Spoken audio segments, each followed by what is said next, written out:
Good afternoon to all of you. So, our today as per schedule, this session is by Professor N. Chandra, Munish Chandra, but he is currently busy in urgent meeting. So, scheduled to lecture 12, session 12, resource person, Dr. Kanchan Bala, is going to deliver her lecture. So, she is just joining within 30 seconds. Within 1 minute, she is going to be joined and session is going to be started.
So our resource person has joined. So I told you, as I informed you, our session was on lecture 12. But in this session, our resource person is busy in some urgent meeting. So I'm going to introduce about our resource person. Dr. Kanchan Bala received her PhD in Computer Science and Engineering from BIT Mishra, Ranchi. She was a project assistant with the IC Design Department, CEERI, CSIR, Pilani, Rajasthan. She was Assistant IT Manager in Electricity Department, Bihar. She is currently an Assistant Professor in Gaya College of Engineering, Department of Science and Technology and Technical Education, Bihar. Her research interests include image processing, soft computing, data mining, machine learning, and microwave tube. So welcome you. Hand it over to you, madam. Please.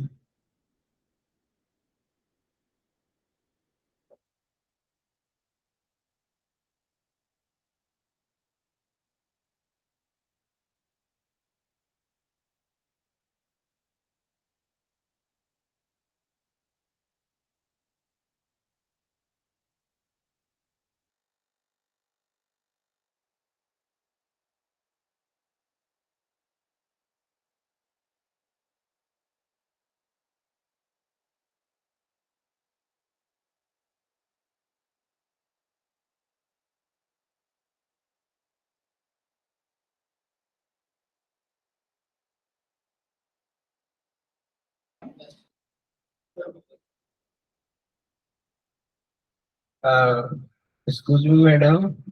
You now start, please.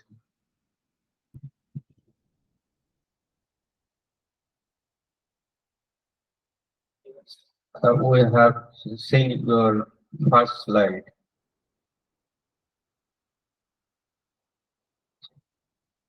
Yes, slide also moving, ma'am.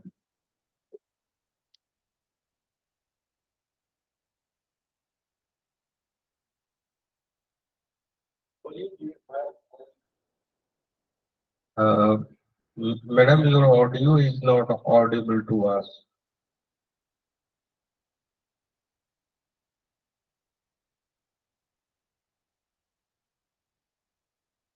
Hello? Am I audible, madam? Hello?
I am audible, sir. Yes, yes, madam. Now you are audible and the presentation Okay, sir. will thunderstorm Okay, sir. headlines. Thank you, sir. Um, good, good afternoon to all. I'm going to present thunderstorms classification using machine learning techniques, and these are my contents. Introduction, need of study, research objective, study area, data acquisitions, methodology, study pertaining to objective 1, 2, 3, and 4. And thunderstorm. Thunderstorm is a storm of a thunder. It is a sharp rumbling sound that accompanies with the lightnings. It's caused due to the heating and expansion of air along the lightning channels. The rumbling of a thunder is a cause of the noise arrived from the different part of a channels at the different distance. For these reasons, the thunderstorms has a last longer than the flash, and because of a sound speed is relatively low. Since we first hear the about the we first hear the we first see the lightning, then we hear the thunderstorms. This is because the sound speed is relatively low as compared to the lights. The thunderstorms consist of three stages: the cumulus stage, mature stage, and dissipating stage. In a cumulus stage, we actually see the how the cumulus cloud to become a thunderstorms. In a mature stage, this is the actually we see the thunderstorms. In a dissipating state, this is the last stage of a thunderstorms, where the thunderstorms almost die. The thunderstorms have four types. First is single cell, multi cell, and the square line, and the supercell storms. And the supercell storms is a more than the other types of thunderstorms. Why we study about the thunderstorms? Since the thunderstorms associated with the lightnings, and lightning kills the more people in India than the any other natural calamities.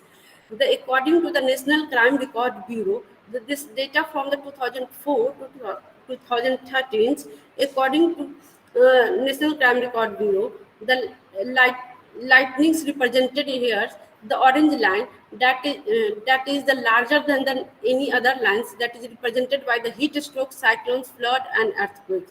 That means lightning kills the more people than the other natural calamity.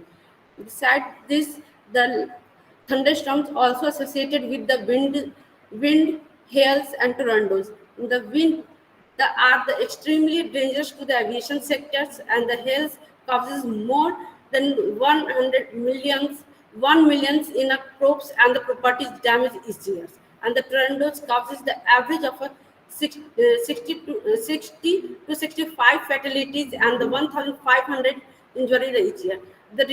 All these reasons the make we study about the thunderstorms. The main objective of a research is a classification of incidence of thunderstorms and non-thunderstorms using different classifications techniques. The machine learning based analysis for the average data sets using meteorological parameter. Second is a machine learning and the example based analysis for the hourly data sets for the classification of a thunderstorm incidences. And third is the heuristics algorithms and the index-based analysis of a thunderstorms indices using meteorological parameter. And fourth is the deep learning-based analysis of a thunderstorm incidences over the Ranchi region. The first, our objective is the machine learning-based analysis of a average data set using meteorological parameter. Here, use the meteorological parameter, that is the surface layer parameter, not a cloud parameter. And here the daily average data sets is used where it is not hourly data. This is the parameter have the average of a whole complete day. That means if the temperature value that is not a particular time, it is the complete day of value. So we for the analysis we take the daily average data set. And for the study area, Ranchi is chosen as a study area, and Ranchi is located in a southern part of a Chotanagpur plateau, that is the center in a state of Jharkhand, and it has the elevation of a 651 meter from the above the sea levels. It is a hilly topographic graphic and surrounded by the forest with the humid subtropical climate. This is the GIS representation of a study area. The data was collected from this mentioned websites, and the data includes the following parameters like the average temperature, that is the T, Tm, that is the maximum temperature, T small m, that is the minimum temperature, SLP, that is the atmospheric pressure at the sea level, H is the average relative humidity, and the VV is the average visibility, the V is the average wind speed, the TS is the indicates whether there is a storms, the SN, the day it is snow, RN, the day it rains, the FG, there is a fog, VG is the maximum speed of wind, and PP is the total rainfall and snowmelt. Although the SN, RN, and VG are just the indication of a snow, rain, and the fog, that is not related to the incidence of a thunderstorm. So in a further study, these parameters we are not considered for the analysis. Although the VG and PP have the maximum value as are missing. That's why these two parameters also removed from the data set. Thus, the totals 5 parameters are not included, like the SN, RN, FG, VG, and the PP are not included in the study. After the removal of these parameters, we normalize the data with these equations. After that, this is the sample of our daily average data sets. The first column represents the day at which the thunderstorms and non-thunderstorms occur, and the rest of the columns like T, TM, Tmin, and the SLP, H, VV, and B are represents the parameters value, and the last column is a TS, just indicates the whether is a thunderstorms day or not. The zero indicates the presence of thunderstorms. Absence of a zero indicates the non-thunderstorms day. For examples, the day 3 is the thunderstorms day and the day 4 is the non-thunderstorms day. The total 10 years of a data for the period from the April to September of a year 2008 to 2017 was collected. The total 1,814 numbers of incidents was collected, out of which the approximate 30% are thunderstorms data and the rest are non-thunderstorms data. And thunderstorms data are represented by the 0 and the non-thunderstorms data are represented by thunderstorms data are represented by 1 and non-thunderstorms data are represented by the 0, and this is the distribution of an incidence of a number of thunderstorms data during pre-monsoon and the monsoon month. Here it was observed that the pre-monsoon month experiences the less number of incidents of a thunderstorms as compared to the monsoon month, the July, August, and September. So although the most of the researchers emphasize the data on April, May, and June, that is the pre-monsoon month, not the monsoon month, because in a monsoon month the rain affects the data quality. That's why the most of the researcher emphasizes on this value, April month and June data. This is the classifications techniques which has been applied to the daily average data set. Some of these classification techniques are simple and some are examples classification techniques. Like the simple classification techniques support vector machines with the different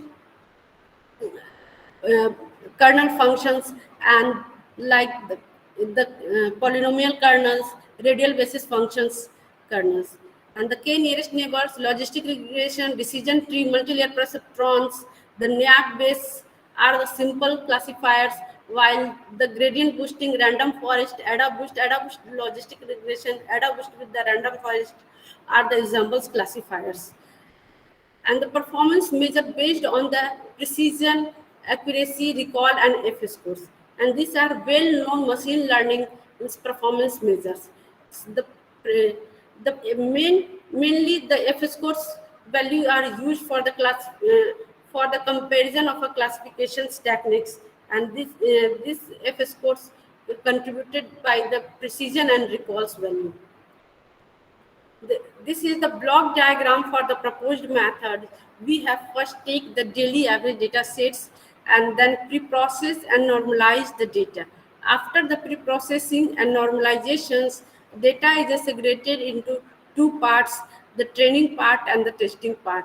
In a training part, data are first we set the training parameter of a model and then train the model.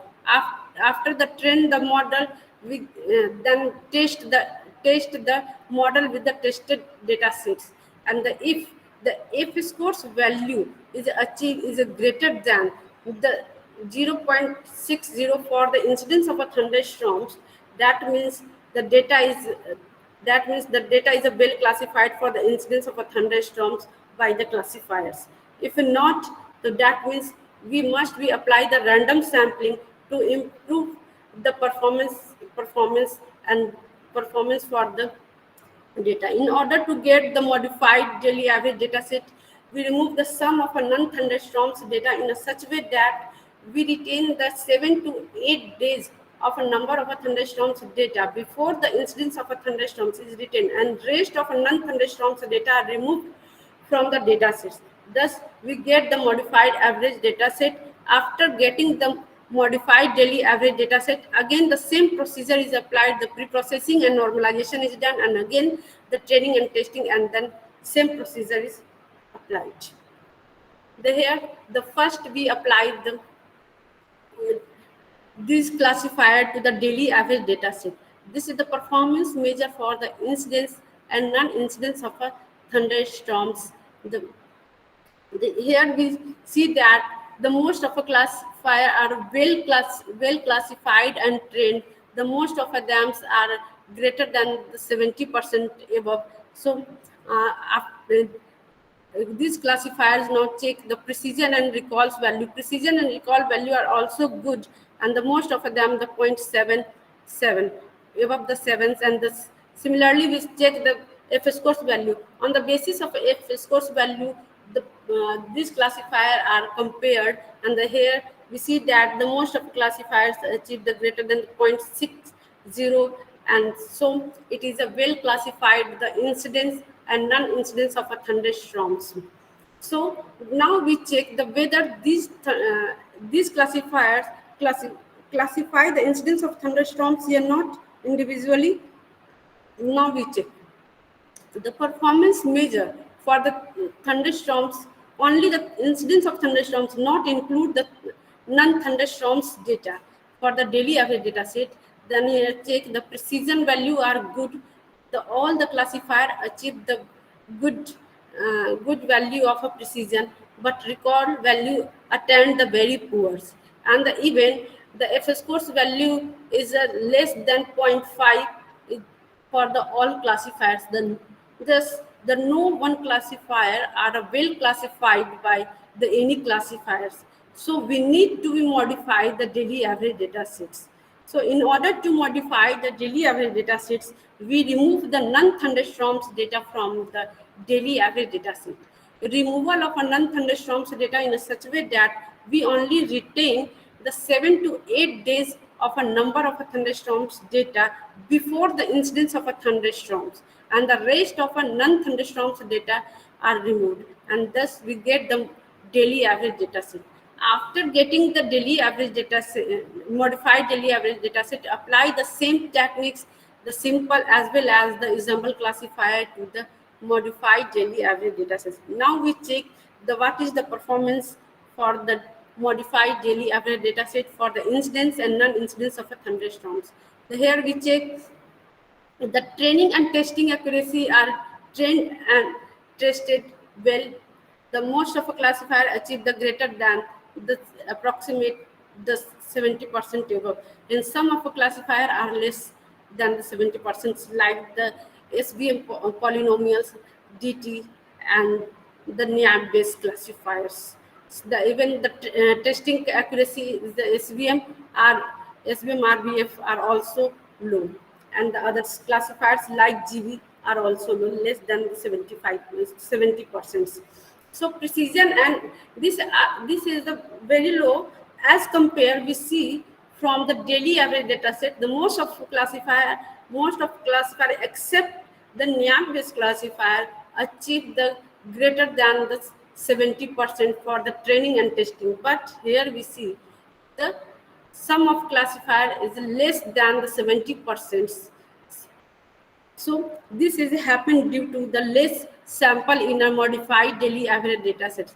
We have already removed the non-thunderstorms data from the data sets.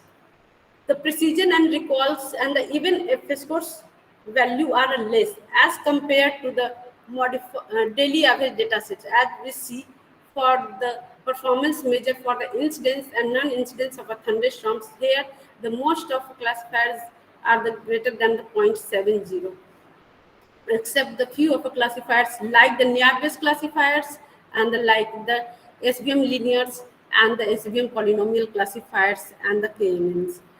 The while here we see that the modified daily average data sets, the incident non-incidence of thunderstorms, the F scores achieve this not most of classifier greater than the 0.70.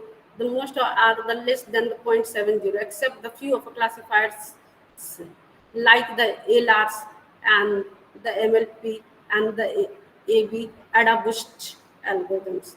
So we see that its performance is reduced as compared to the daily average data set. But we check for the individual cases for the incidence of a thunderstorms, whether it is classified well or not. Here see the precision is achieved the good value, and the recall attempt the very poor value, not very good. But the F scores value achieved the better than the daily average data set, which was the less than the 0.5 for the all classifier. No one classifier is a greater than the 0.5 except the GB, that is the also approximate the 0.5s.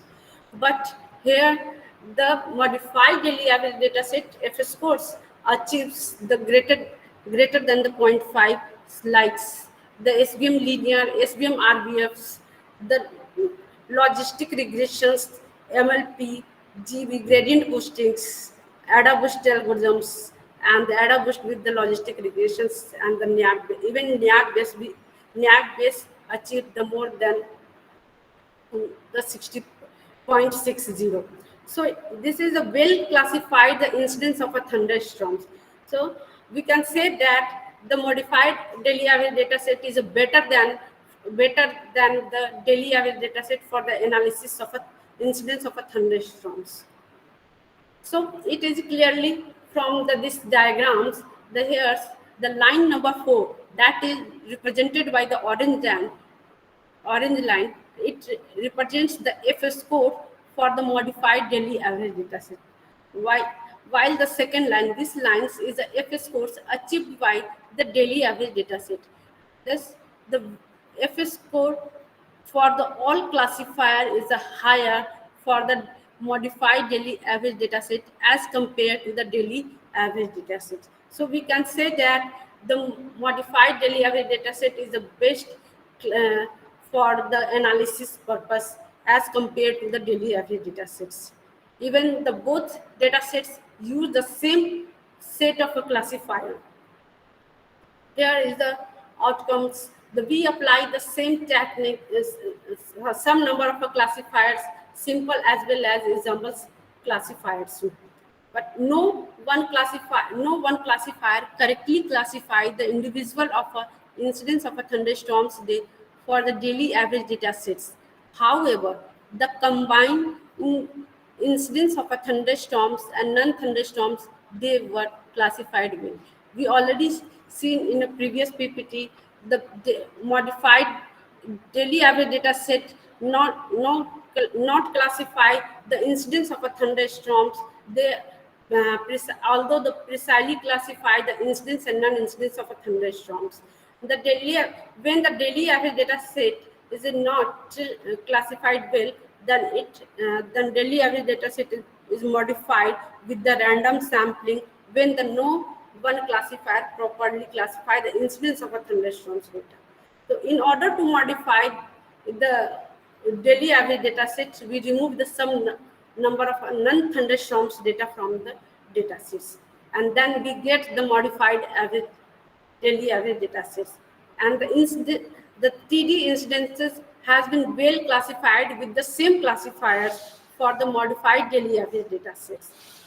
Although the combined incidence and non-incidence of a thunderstorms are well classified for the modified daily average data set. Thus, we can say that the modified daily average data set is a better for the daily average data set for the analysis. Now, a study pertaining to the objective 2, that one is machine learning and the example-based analysis of the hourly data sets for the classification of a thunderstorms incidences. So they here use the same techniques, machine learning and the examples classifiers, but use the hourly data sets for the analysis. The hourly data set is taken from this mentioned website from the period of 2016 to 2017 for pre-monsoon and the monsoon month both. Here the data includes the temperature, wind directions, wind speed, atmospheric pressure at the sea level, humidity. eh, This is the sample of hourly data. The day, day at which the data was recorded, and the hour at which the atmospheric eh, parameter are recorded at a particular time. And this third column represents the weather condition like the mist, thunderstorms, light rains, and the rest columns are represents the parameters value. So the when we go for the analysis, the thunderstorms columns are represented by 1 and the rest are represented by the 0 in a weather conditions. After the collection of a data, the now data are pre-processed and normalized and apply the same classification techniques, simple as well as examples classifier.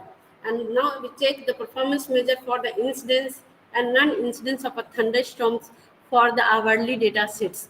Here we see that the training and testing are well trained and tested. Even the most of a classifier has the greater than the 75%, and that is the better than the daily average data set and the modified daily average data set, which are previously we already seen.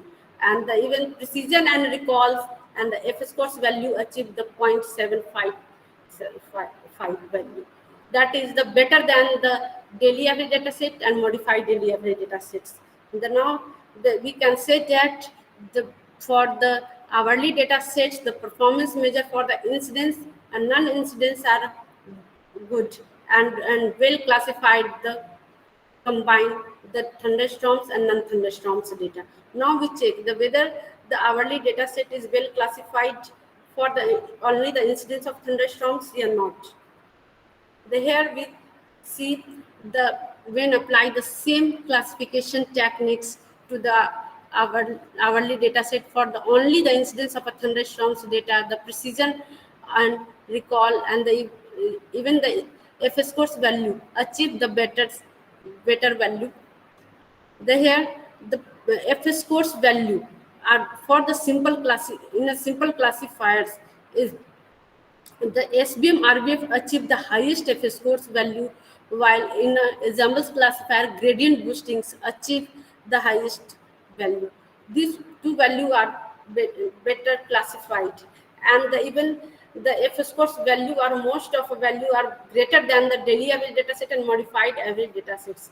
Now we proposed the hybrid classifier with the SVM RBF techniques and the gradient boosting techniques. For this, we use the same hourly data and we use two techniques, the grid search and the bagging techniques. The grid search is used for the getting the optimized value for parameters, and the bagging in bagging techniques we divides the data into subsets, and the model is a trend with the parallelly, and the get the results the combine gives the results combine of all those models. We use first apply the grid search to the SVM RBF, since in a simple classifiers we already seen the in a simple classifiers like the SVM KNN, LRDT, MLP and the NAP base, the SVM RBF achieved the highest F scores value. So we apply these simple classifiers SVM RBF only grid search, then we get the grid SVM RBF hybrid classifiers, and when apply the bagging techniques to the SVM RBF, then we get the bag SVM RBF, and when we apply the grid search and the bagging techniques to SVM RBF, then we get the grid bag SVM RBF classifiers. Here we check the training and testing are well trained and tested that these hybrid classifiers and the precision and recall even F scores value are more than the 0.80. That is the better than the even hourly data sets as well as daily average data set and modified average data set.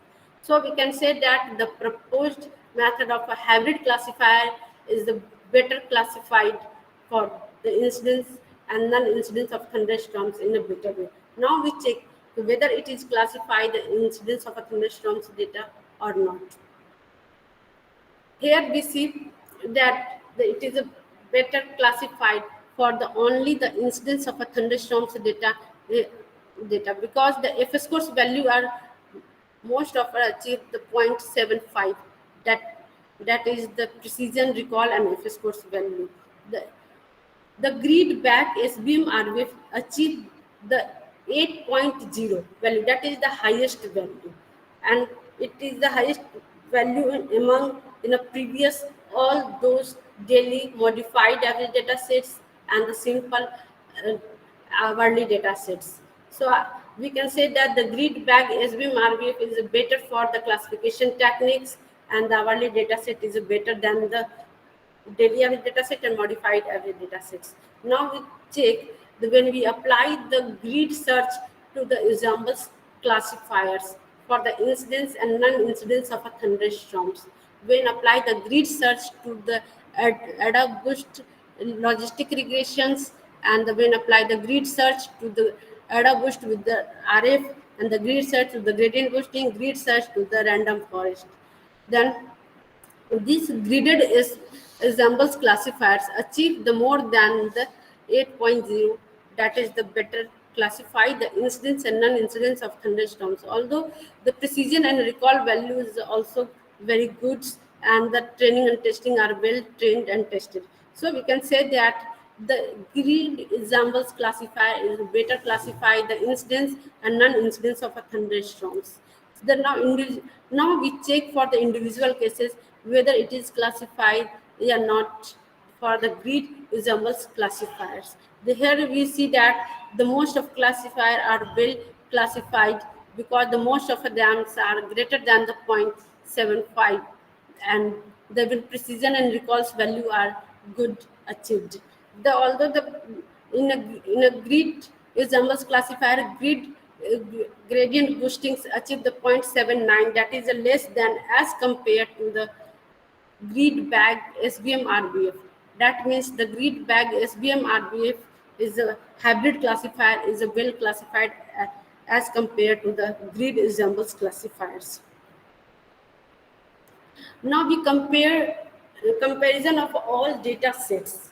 So we compare the all data sets. Here we take the daily average data set, modify daily average data set, pre-monsoon hourly data set, pre-monsoon plus monsoon hourly data sets.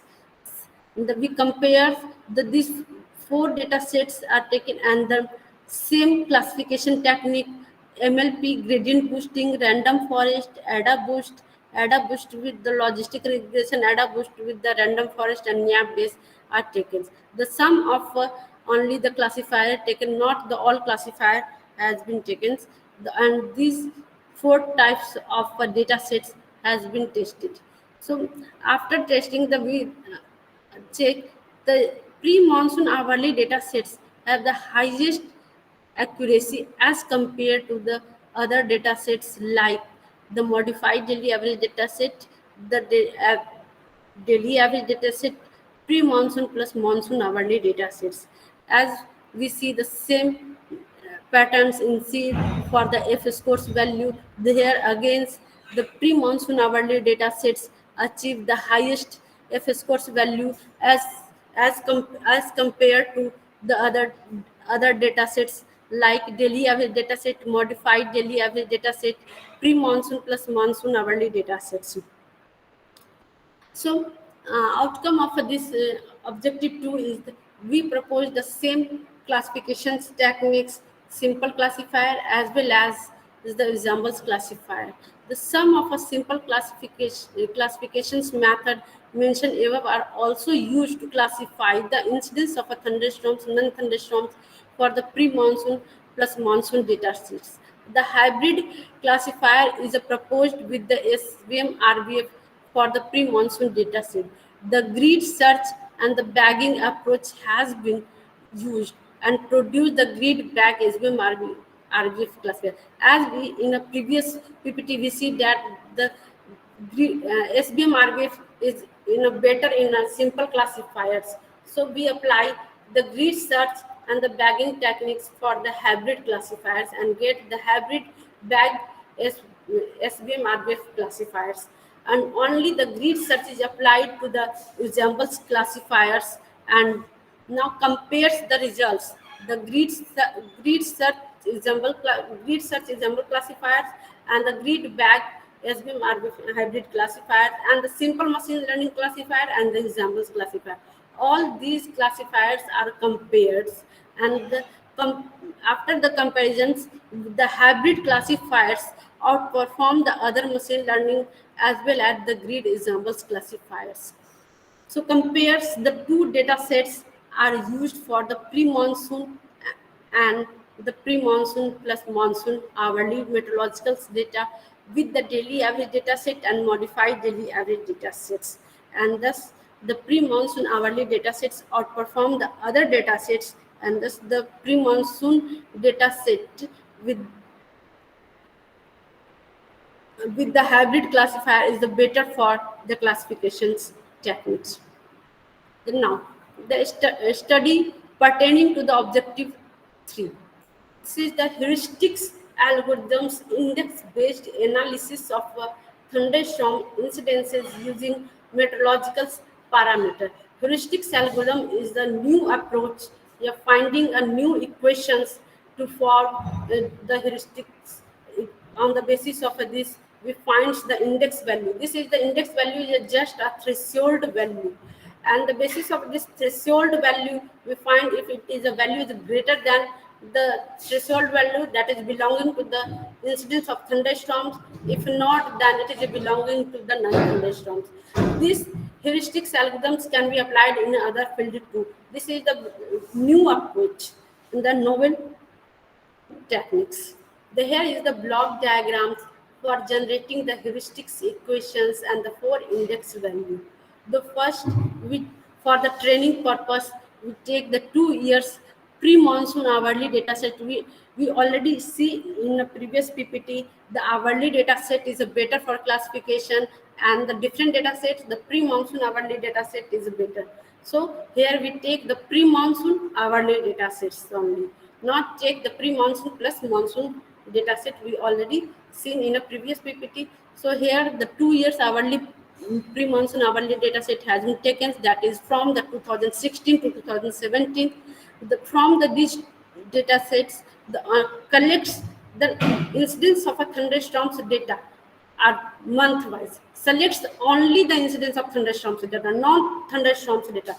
We are calculates the threshold value for the incidence of a thunderstorms data, and this threshold value is used for the classify the incidence and non-incidence of thunderstorms.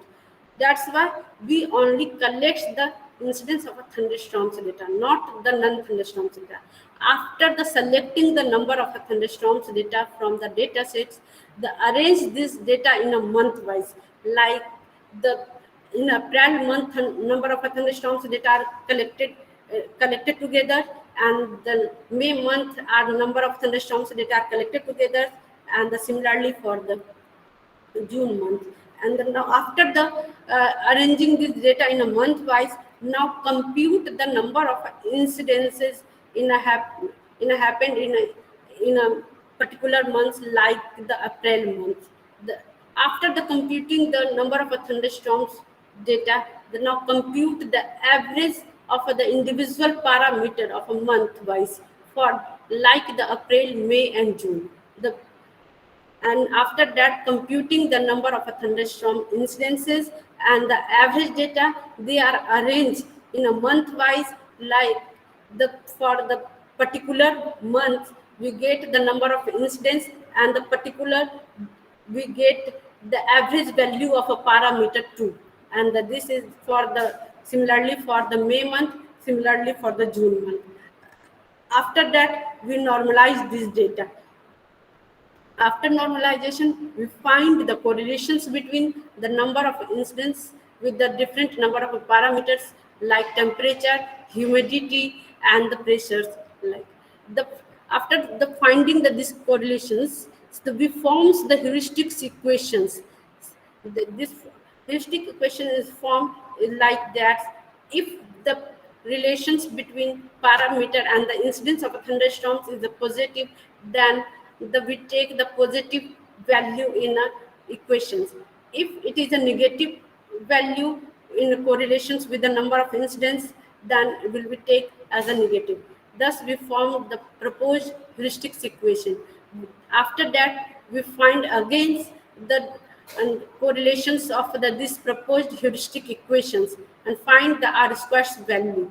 And after finding the R squares value, we try to maximize the R square value using multiply and divide the sum in some constant in a parameters, and we cannot add and subtract, because adding and subtracting does not alter the R squares value. That's why we not add or subtract. Only the multiplication and division has been performed. After finally we get the final heuristics equations. After generating the heuristic equation, we get the threshold value, I mean the index value. First index value is obtained by just putting the average normalized value to individual parameter month-wise in an equation. After that, the options value are average and get the first index value. And the second index value is obtained by just heuristic equation is used as a cost function in a TLBO. That means the teacher learning based optimization techniques, and then obtains the second index value, and we get the threshold value. That means threshold value. Similarly, obtained with the third value, that is we apply the final heuristics equation of a cost of a function in a differential evaluations, and after applying the as a cost function in a heuristic equations, we obtain the third index value. We optimize this heuristic equation and gets the threshold value, that is the index value, that is the third index value. Similarly done for the fourth index value, where again the same heuristic equation is used as the cost function in a simulated handling, and then obtains the fourth index value. And after obtaining this index value, we forecasted this value in a next 2018 data, and the heuristic equation as well. Heuristic equation and threshold value both are forecasted in a 2018 data. And after the forecasting, if the value is greater than the threshold value, then those data are belonging to the thunderstorms. If not, that means that are belonging to the non-thunderstorms data. Here we use only the 2016 to 2017 data for the formation of the heuristic equation and the index value. And for the testing purpose, we use the 2018 data. So heuristic equation and threshold value are forecasted in a 2018 data, not in a 2016 and 17 data. This is the hourly data. The first column represents the day, and the next represents the hour at which these parameters are recorded, and the weather condition is like the mist, temp, the thunderstorms, lightning, and rest are the parameters value. Like in a previous PPT, already we see that this sample of parameters here, because we use the same hourly data sets here. This is the occurrences of a number of thunderstorms during the pre-monsoon and the monsoon months. Here we see that in April month, number of incidents of thunderstorms from the since morning to the till nights. Here observed that the most of the thunderstorms occur after the noon up to till the 10 p.m. So similarly, for the May month, the number of thunderstorm incidences mostly after the noon to the till 10 p.m. And similarly for the June month. But in a July, August, and September month, we see that the most of the thunderstorms occur from the since morning to the till nights. So this is the more prone of a thunderstorms month. But the most of a researcher emphasizes the data on April, May, and June, because in a monsoon month the data quality is affected by the rain. That's why we are not analysis for use for August, September, and July months. Although we collected those data, the data only the thunderstorms data. We already previous PPT there's these value are collected first. Only thunderstorms data are collected, and after the collecting this thunderstorms data, not take this data. Only these data are collected. After getting this data, compute the incidence of a thunderstorms. How many thunderstorms occur in a particular month? We compute for 2016. Similarly, for compute for 2017. Now the total number of incidents for the training data sets. In April month is 2, and the May month is 83, and the June month is 125. And similarly for July and August, September are 111, 91, and 143 respectively. So after the removal of a calm value and value of a wind speed, since the wind speed with the zero value, calm value means wind speed is a zero value, that is not significant in a computation. So we remove the wind speed with the calm value and the other unavailable parameter value. After the removal of this, the total number of thunderstorm incidences in these 2 years is the April, May, and June, July, August are respectively are 279, 83, 95, 70, and 125. The like here we check we collects the only the incidence of a thunderstorms. No any non-thunderstorms data are here. The, since we compute the threshold value that are the index value, on the basis of this index we find the incidence of thunderstorms, only thunderstorms. So after the collecting, we calculate the how many thunderstorms are there, the 1, 2, 3, 4, like that. After the computing the number of thunderstorms, as in a previous PPT, we already computed for the each month how many number of thunderstorms occur in a month. Now we compute the average value for this. For example, humidity, the average value of these value and get the 79.21 value. So these average value are used for further analysis and the computations. This is the arrange the number of incidents of a thunderstorms and the average value of a parameter according to the month wise. Here this is the parameter. These are the months April, May, and June, July is like that. And this is the number of thunderstorms we already computed in a previous PPT. Here we computed here the number of thunderstorms in a particular day, particular month, and this compute the average value of parameter like temperature, wind speed, humidity, and pressure. We compute the average value as in the previous PPT. Here we compute the average value. We have two value, that is the average value and second is the incidence of parameter. These two parameter are arranged, that is the average value and second is the number of incidence of thunderstorms. Both are arranged in a month wise.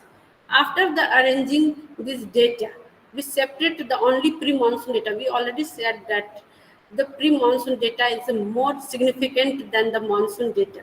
Since the monsoon data, the rain affects the data quality. And we take the only pre-monsoon data. After selecting the pre-monsoon data, we normalize this data. After the normalizations, we find the R squares value. I means the find the correlations between the incidence of thunderstorms with the temperature, and then again finds the correlations between the number of thunderstorms with the wind speed. Similarly, for the incidence of a thunderstorms with the humidity, number of thunderstorm incidents of thunderstorms with the pressures, this that is the R squares value. Here we see that the difference parameter of a correlations with the number of incidents of a thunderstorm. As we see that the temperature, and the pressure both are negatively correlated. As the number of thunderstorms is increases, their value are decreases. Here, the number of thunderstorms is increases, the value is decreases. Similarly, for the pressures, as the number of thunderstorms is increases, the value is decreases. So this is the negatively correlated with the incidence of a thunderstorms. I mean number of a thunderstorms. As the number of thunderstorms is increases, this value are decreases. So we see again the humidity and the wind speed. There's the value are increases. They are positively correlated. I mean the number of thunderstorms are increases. As their number of thunderstorms increases, the humidity are also increases and the wind speed are also increases. So the humidity and the wind speed are positively correlated, and temperature and the pressure are negatively correlated.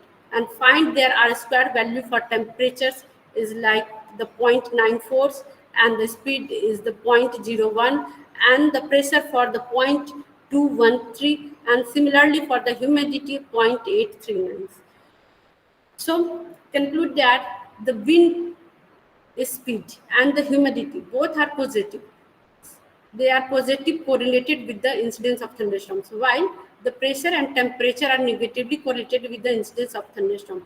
So proposed equations, in a proposed equation which are positively correlated with the incidence of thunderstorms, we taken as a positive in parameter in equations, and those are a negative correlated with the incidence of a thunderstorms, we take the negative as a value for equations for the parameter. Like that, the humidity and the wind speed is a positive, so it is taken as positive. Where pressure and temperature is negative, the temperature and pressure are negative, taken as a negative. After getting that, this proposed heuristic equations finds the correlations with the incidence of thunderstorms, how the correlated this equation with the incidence of a number of thunderstorms, then get the r square, that means get the r squares value. After getting this r squares value, we try this correlation to be maximized. We try to maximize the correlations with the incidence of a thunderstorms. There, the sum constants value are multiplied and divide in a heuristic equations, and so we increase the correlations of parameter with the incidence of a thunderstorms over the Rachi. We are not addition or subtractions the numericals value in a heuristic equation, because there are no significance for the addition and subtraction, so only the multiply and divides the numeric constant. Here, the heuristic equations has r square value is obtained is 9.24. So we try to maximize this correlations r squares value. For this, we first consider the wind parameter to maximize. The first, we take the wind speeds. For we first multiplied by 2 and then multiplied by 4 and then 8, then 7. These numericals values depends on the users, the what is the numericals value is multiplied and check. This is the just the heuristically. There is no method for the taken the value. So I just taken the value 2, first 2. The when we multiplied the here the 2 into speeds, that this r squares value is increased. As we multiplied here the 4 into speed, then the r square value is decreased from 9.24 to the 5.9. So this our correlation is a decreases. So we cannot multiply the 4 in wind speeds. We can only multiply the 2. Again, we are not considered for the further, because the 4, 6 and 8 are more than the 4. Similarly, we try to divide the whether it is the increase the correlations or decrease the correlation. When we divide by 2, wind speed divide by 2, then its correlation is decreases. That means this is not better, that is the lower than the previous 9.2. So we have only one options, we are only multiplied by 2 in a wind speed. Similarly done for the humidity, temperature and pressure, and thus we finally we get the final heuristic equation, our desired heuristic equations we get. And finds this heuristic equation, we find the correlations with the number of incidents of a thunderstorms. There the correlations value is the 0.999, that is the better. We find the here's r square value, the number of thunderstorms as it increases, its value is increases. So it is a better for the classification, use for the classifications. After getting the heuristic equations, proposed heuristic equation, now find the first index threshold computations. The first index threshold is computed in a such way that we just putting the average value of a parameter in a heuristic equation which are previously we obtained. Here, this one, we just put the wind speed average value, humidity average value, temperature average value, pressure average value. These average value are where we get the normalized average value. Here we get, this is the average value and this is the normalized average value. These values are put for example, in April, the temperature is a 1, the wind speed is a 0.374, and the humidity is a 0, and the pressure is a 0.90. These values are just put in these equations, and the compute the value and compute this value. Similarly, we see that we compute this value. This is the minus 0.255. Similarly, for compute for the May month and similarly for compute for the June month. After the computing this value, we average them. After the averaging this value, we get the threshold value, that is the 1.278. This is the threshold value, that is the index value. We can say it the prediction index value. When we forecast this index value and this equation to the 2018 data, pre-monsoon 2018 data, then we, if the data is greater, if the threshold value is a greater than, after the forecasting, the value of equations and threshold, the value is a greater than the threshold value, then its value is a thunderstorms, otherwise non-thunderstorms data. So this is the results of the after the forecasting the first index value in a 2018 pre-monsoon data. Here we see that in April month 2018, 46, May 46, June 57. Similarly, for non-thunderstorms is 927, and the May is a 974, and the June is 835. The out of 46, the first index value is often just 31 is a correctly classified and rest data are not correctly classified. Similarly, for the May month, the 29 in thunderstorms data are correctly classified, the rest are not classified. Similarly, for the June month, and here we see the non-thunderstorms data, the from out of 927, only 767, approximate uh, 82% of our data are correctly classified, and rest data are not correctly classified. Similarly, for the May month, 91% of the data are correctly classified, but in a June month, only the 68% data correctly classified. So we can say that the overall accuracy is 82%, but the thunderstorms accuracy, only the incidence of thunderstorm accuracy is very low. So it is not better for the use for the classifications purpose, because our purpose is to classify the incidence of a thunderstorms, that is the more significant for in our cases. So we need to be try to find the other threshold value, just using the teaching learning based optimizations algorithm, differential evaluations, and the simulated learning. This is the optimization techniques. Using with this optimization techniques, we use this often this threshold, this heuristics equation as a cost function, and try to find the optimized value. And these optimized value is often by just putting this value in a 2018 hourly data sets.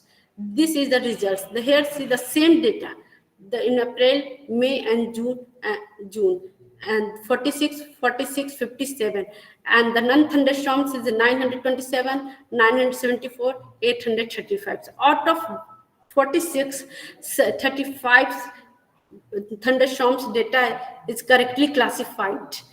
Although in a previously the only 31 data in a same data, the only 31 number of thunderstorms is classified here. The 35 number of thunderstorms classified. In a May month, 33. While in case of first index, only 29 number of thunderstorms correctly classified. So it is a 75% of data. And out of 149 number of incidents of thunderstorms, from the 113 data are correctly classified by the TLBO. And thus we see the for the non-thunderstorms data, you see that the here is the 70 overall is the 78% of the data are correctly classified. In April 74, in a May 82, and in a June 78.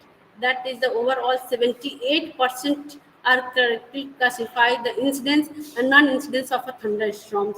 So it is a better than the previous in previous threshold value, because it is also it is the 82%, but it's the incidence of thunderstorms correctly classified only the 67%.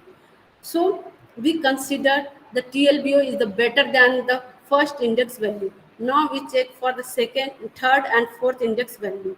That is the third index value is the differential evaluations algorithms. Using differential evaluation algorithm, the same heuristic equation is used as a cost function, and the differential evaluation equation try to maximize, optimize the value and get the optimized value is here is the 0.9. That is the threshold value or the index value. This value is a forecasted, and this equation is also forecasted in the 2018 pre-monsoon hourly data and gets the results. Here we see that the of April, May, June, the same data, the number of thunderstorms, incidences and non-thunderstorms data. The out in April, out of 46, the 41 data are correctly classified, and in May 39 and in June 48. Approximately 85% are correctly classified. This is the best to classify the incidence of thunderstorms as compared to the first index value and the second index value. But in case of non-thunderstorms data, this is not correctly classified, because out of 927, only 773 data are correctly classified. That means approximate 300 data are not correctly classified. So it is not better for the classification purpose for this threshold. So overall accuracy is also very low. So TLBO is the best among the first, second, and third. Now we check for the 4 index value. That is the simulated annual. The same as the heuristics equations is used as a cost function in cost function, and try to maximize optimize this value and find the final threshold value is 1.08 for the pre-monsoon hourly data sets. When we apply this threshold value and these equations to the 2018 data and forecasted for the pre-monsoon hourly data set, then same data sets. Again, we see that the number of thunderstorms accuracy is 77% and non-thunderstorm is 73%. Overall accuracy is 73%. The overall accuracy is less as compared to the first index value, second index value, but it is better for the DE. So thus the TLBO is a better, that is a 78% for overall classifications.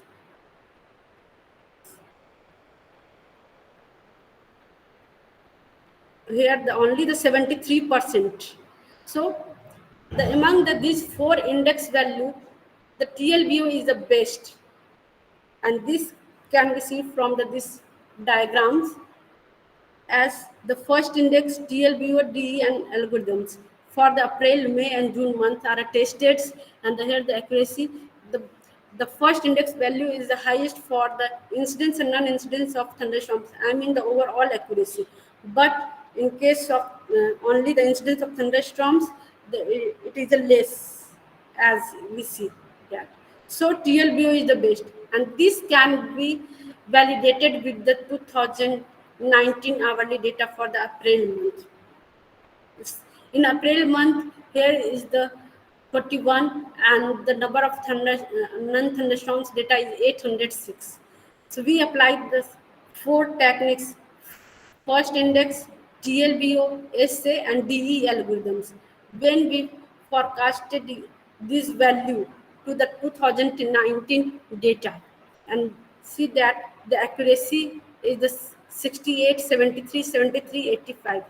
So they had the highest accuracy is the DE algorithms, but lowest is the first index. So first index cannot be considered. We consider that these three, but in these three, the TLBO is the highest. So TLBO is the best among these four. Similarly, we validate with the 2018 hourly data. Here we see that the 2020 data, number of thunderstorms is a 32, and the non-thunderstorms is a 470. Here the prediction for the incidence of thunderstorms is only the 46% in case of the first index, while in a TLB is a 71% and SA is a 71% and D is the 84%.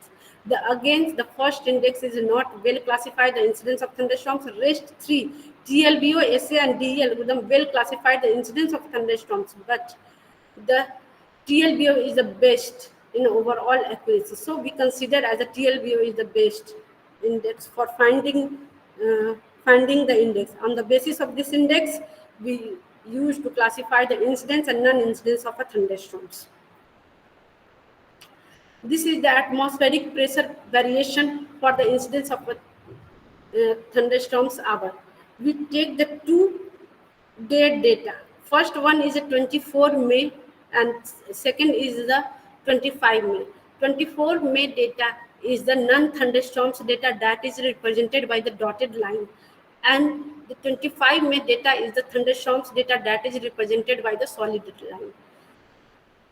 So we plot the data for these thunderstorms and non-thunderstorms data, and here we see that the thunderstorms hour is variation is from 7 to 9 p.m. We check the 7 to 9 p.m. Here is the 7 to 9 p.m. The before the incident, this is the 7 to 9 p.m. is the incidence of a thunderstorms period, where the thunderstorms is actually happening. So the before the incidence of thunderstorms, we observe the parameter. What is the effects of parameter before the incidence of a thunderstorms, during the thunderstorms, and after the thunderstorms? The before the thunderstorms, the wind speed is the increased sharply, and the remain increase during the incidence of thunderstorms, and the remain high after the thunderstorms. And similarly, we check for the temperature. Here, the temperature, before the incidence of thunderstorms, the thunderstorms is happening in approximate the 7 to 9:30 p.m. So before the incidence of thunderstorm, temperature is sharply down, again sharply down, and the remain down.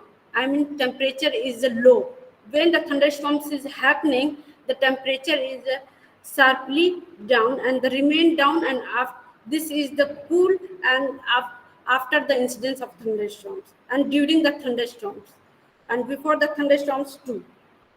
And the same is observed for the variation for the humidity and the pressure. In a humidity, the humidity is increased, and that before the incidence of thunderstorms, and the remain increase, and after the incidence of thunderstorms to increase. Similarly, we see for the pressure. In a pressure, the before the incidence of thunderstorms is increased, again after the thunderstorms is decreases, again it's increase. So this variation of a parameter before the incidence of a thunderstorms, during the thunderstorms, and after the thunderstorms, These variations are observed and we are easily to classify the incidence of thunderstorm.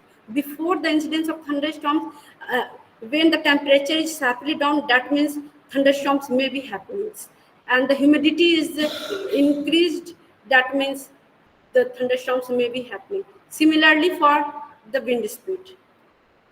So we conclude that the first prediction index had the highest overall the accuracy, but the any other three indices value for the 2018 pre-monsoon data, but the thunderstorms classification accuracy is not appropriate. TLBO is a little bit lower than overall accuracy and the NTD accuracy, but the first than the first index method, but the TD classification accuracy is higher. Therefore, TLBO is a better classifier than the first index model. And the DE achieved the overall accuracy of a TD and the overall accuracy classification accuracy is 61% and the 66%. This is a very low, so we are not consider for the classification because that although the thunderstorms accuracy is high, but not considered. This is very low, very poor. So D is not used for the classification purpose. Now SA is a not good performer as compared to TLBO. There's a low NTD and the overall classification accuracy. Thus, the TLBO is more suitable than the other techniques in a classifying the hourly meteorological parameter. So this result is also validated with the hourly data of 2019 and 20 atmospheric meteorological data. In this validation process, it was also found that the TLBO is the best among all these techniques.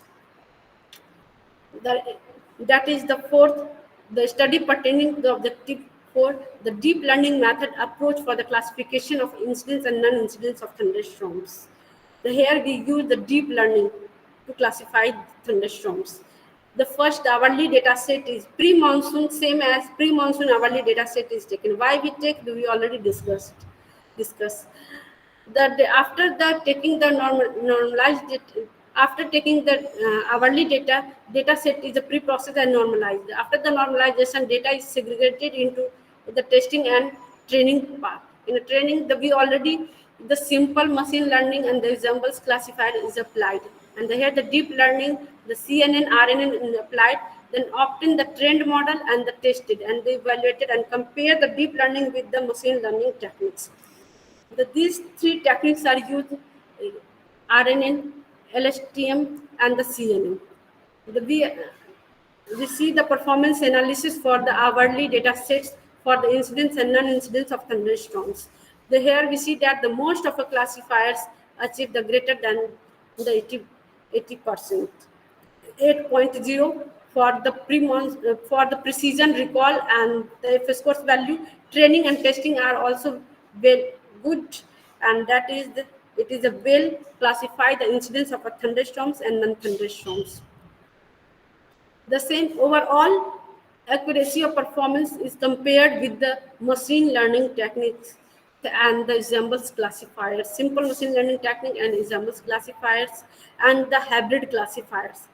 Here we see that the CNN is the highest among these classifier in overall incidence and non-incidence of a thunderstorms cases. So now we check for the individual cases. The individual cases we see that the thunderstorms classification is a 0.89 and the 83 and the 89. That means LSTM and the CNN is the good and then the RNN, and but the overall accuracy is the CNN is the highest. So CNN is the outperform among these deep learning techniques. These are also compared with the other machine learning techniques, examples classifier and the hybrid classifier. So we see that the LSTM and CNN is the better than the other classifiers in terms of F-scores value. So the study confirms that the facts, the deep learning techniques play the significant role in the classification of incidence of thunderstorms because using these techniques achieve the very high F scores value of 0.9 for the incidence of thunderstorms and 0.8 for the thunderstorms and non-thunderstorms data, and 0.8 for thunderstorms classification. This strongly confirms fact that the was found that the CNN outperformed the machine learning. We already seen in a previous PPT, and the study also confirmed that the predictor before the incidence of a thunderstorms helped the meteorologist in a classification and prediction of incidence of thunderstorms. As we see in a previous PPT, the different parameters like humidity, temperature, and pressure. We see the variation of a parameters value before the incidence of thunderstorms, during the thunderstorms, and after the thunderstorms variation. This variation is helpful for the meteorologist. So, good afternoon, madam. Actually, we want to conclude because our Yes, next yes, session yes, sir, is yes. okay. For the better predictability, the large volume of data is needed, and the hourly data have the better way to classify the incident and non-incidence of thunderstorms. Grid search should be used for the value of a parameter for the classifications, and the examples techniques should be applied for the better classification. Deep learning should be used for classification instead of machine learning. Heuristics, algorithms, and the index identification is a new approach to classify the incidence and non-incidence of thunderstorms. In a, this is the limitations that we use only the average data and the hourly data. We should be use different location data so that the data results can be generalized and validated, and data are collected only the meteorological data. We should use the cloud data, since the cloud data has the more information as compared to the meteorological data. So the effects of a cloud data on the classification of incidence of thunderstorms needs to be studied. In the futures, the study on a classification of incidents and of thunderstorms using the two data set was done using the meteorological data only. Therefore, the cloud data need to be collected, get the better results. The meteorological data should be collected from the different locations so that the results could be generalized for any kind of a geographical location, not only for the Ranchi. We can use for Gaya, Patna, like that. The work could be extended the prediction and forecasting instead of classification. We should be used in a future, instead of classification, should be used prediction and forecasting the thunderstorms. Then the more number of features should be from the meteorological data could be analyzed. It is used in a model in order to improve the performance. And the proposed framework with the some suitable changes could also be used not only for the classification of incidence of thunderstorms, but also the kind of classification of weather events like rain, hail. The, I means the proposed method is not only work for the incidence of thunderstorms, it is also work for the rain, hails like too. So this experiment is explorations made results in a newer scopes and the new field of study. We the heuristic equation can be also be applied to the other field of study. That is the new approach for finding the incidence of thunderstorms. Sounding data should be used. These are the references. Thank you, sir. Is there any question? Students and my dear participants, if you have any questions to madam, please ask. Good evening, madam. Yes, sir. What is the uses of this thunderstorm classification? What, sir? Uses. Uses thunder of classification. The thunderstorms associated with the lightnings and the hails and the tornadoes. These are the dangerous to the human life, crop and property. So that protecting this damage, we should be classify the incidence of thunderstorms. Okay, receiving the any satellite images or No, here is not include due to the time constraint. I was used the images, lightning images, and for the classification of a thunderstorms. But due to the time constraint, I was just show the limited resources. Okay, madam. Your hybrid method, SVM and RBF, any functional diagram in your slide? Say. A hybrid method of your Yes, sir. source? Hybrid method I have been used for grid search and the bagging technique. We applied the SBM RBF data sets with the RBF kernel data sets, sir. Yes, sir. Applied. Ma'am, uh, actually, I feel that this application is very helpful to protect crops and farmers' lives and livestock. So this is a very good area for agricultural fields.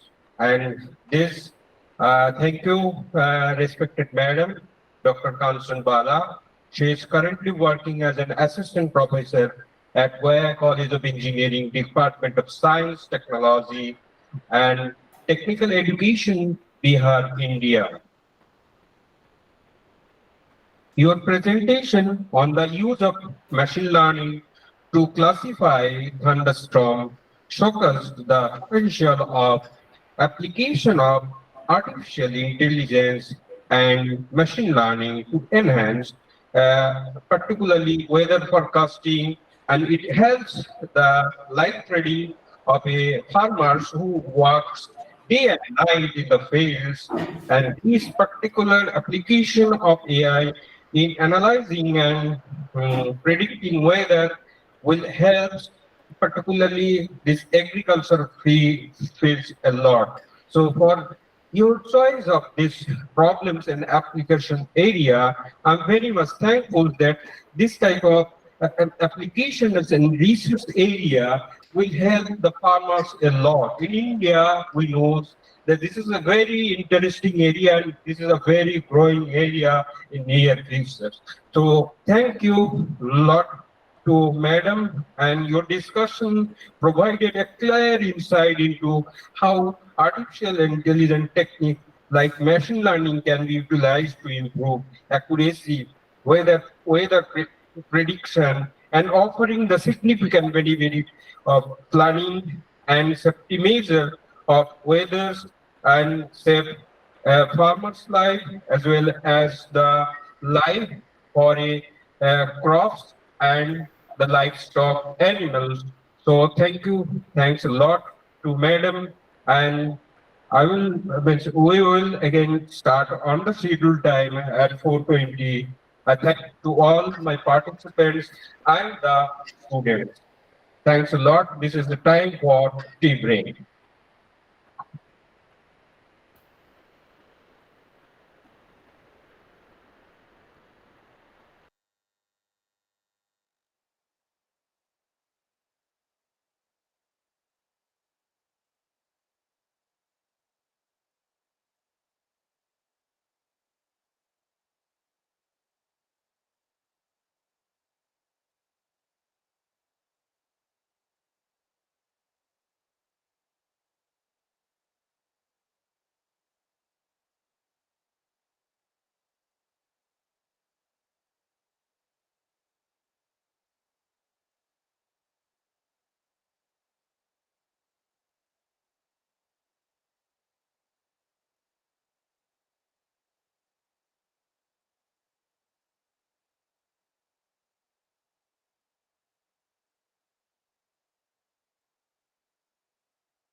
Love, my voice is audible.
My voice is audible.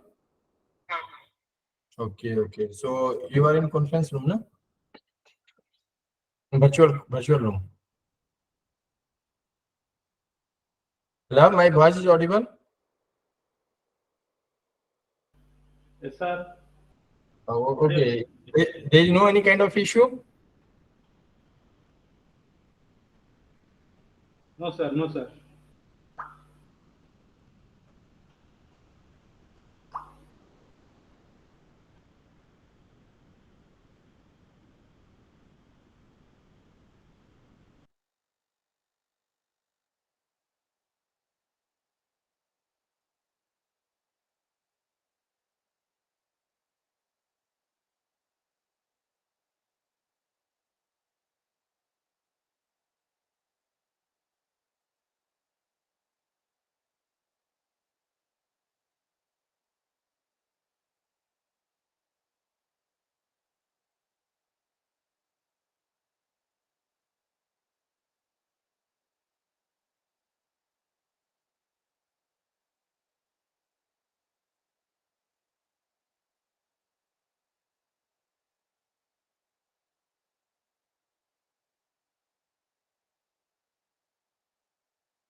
Recording start with the assistant.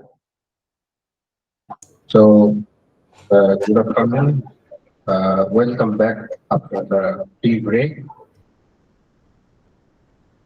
We extend a warm and heartful welcome to Dr. Dilip Kumar Choudhury, our extreme coordinator for the ongoing short-term course.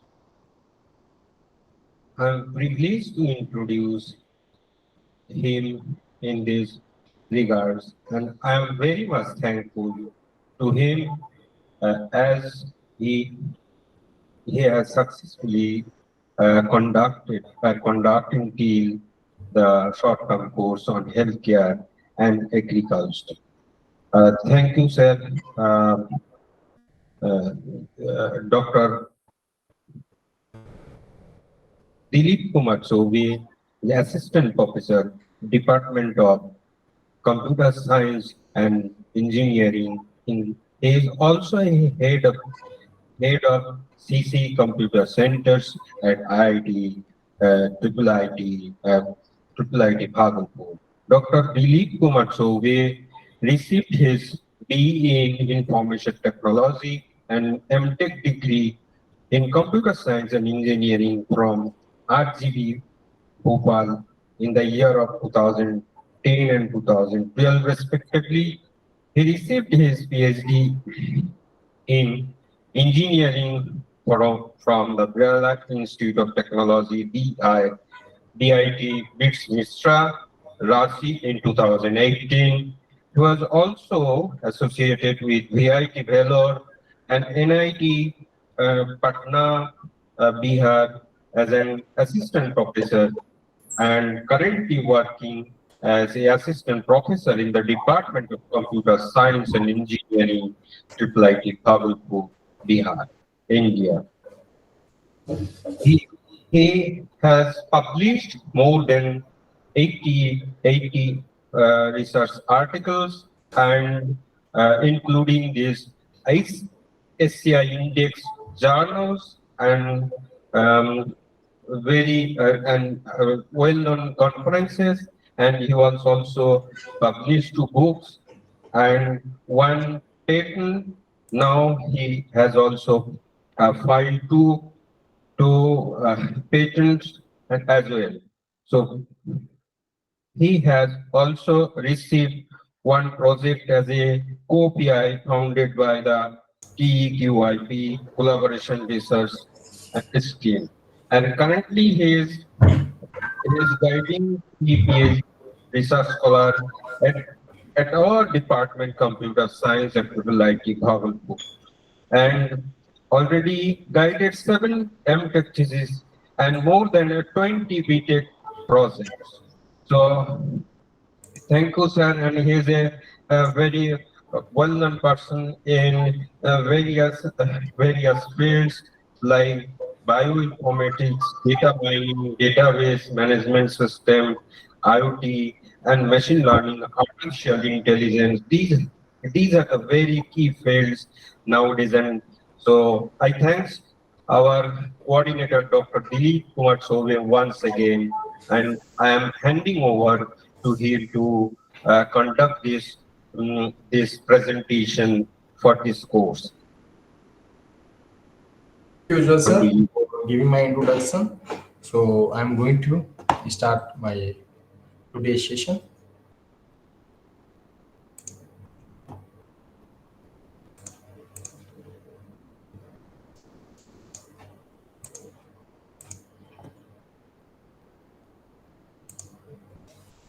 So my screen is visible.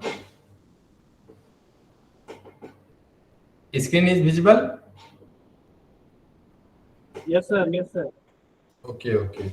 So today the contents of my presentations are: what is the motivations of AI and data science in healthcare, artificial intelligence, expert system, data science, types of data, machine learning, deep learning, soft computing, data mining, classifications, how actually majorly so many participants are from mathematics background, agriculture background. So those who are getting little bit difficulty in coding, so I've decided to give little bit exploration on Vika. So I'm going to do it. If you are not comfortable with coding, however, you may do predictions. So data partition by using Vika, how we partition the data set into training, testing, and validation. Feature selection Vika, and I'm going to take two data set. What I have mentioned: PMA Indian diabetes data set, localized diabetes data set, and 3 algorithms will be applied on Vika. And I'm also going to give one or two algorithm hands-on session in Python. So in Google Colab, I'm going to do it. So what is the motivations? It is well known that till some year back, physician diagnosed the disease with experience and clinical data of the patient. So what is clinical data? By clinical data, we mean laboratory test report. The laboratory test report may vary depending on meal, exercise, sickness, stress, due to small changes in temperature, different equipment used, and way of sample handling. So this kind of diagnosis of the disease is time consuming because it is entirely dependent on the availability of the physician who has to deal with this imprecise and uncertain clinical data of the patients. So to improve the decision making with clinical data and reduce time consumption, a good intelligent diagnosis system is very much needed. Researchers say that even the most experienced of physicians is not capable enough to detect the disease quickly and accurately. It may require feedback from the several patients for diagnosis of a particular disease. It is always a problem for physicians to diagnose a disease, to identify any disease accurately and in a speedy manner. The main problem behind any misdiagnosis of the disease are lack of communication. Patient does not communicate effectively with the physician from which disease they are suffering. Lack of experience. They do not go to a well-experienced physicians. Even partial matching doctor. Lack of pathological. Actually, well-established labs are available only in metropolitan cities. In village or small cities, well-established pathological labs are not available. So these three are the also problem behind any misdiagnosis of the disease. So I am going to give fundamentally artificial intelligence, very basic. The science by John McCarthy. Definition is the science and engineering of making intelligent machine, especially intelligent computer program. So as you may see that artificial intelligence is composed of two words, artificial and intelligence. You may see that artificial and intelligence. By artificial you mean man-made. Intelligence means thinking power. So AI means a man-made thinking power. It is a technology which enables a machine to simulate human behavior. It leads to intelligence or wisdom. It will go for finding the optimal solution. Can a machine think and behave like human do? This is the philosophy of AI. So we may see in AI history. In 1950, Turing test, Alan Turing have given firstly AI come in picture in 1950. Then in born 1955. Thereafter 1961, Unimate.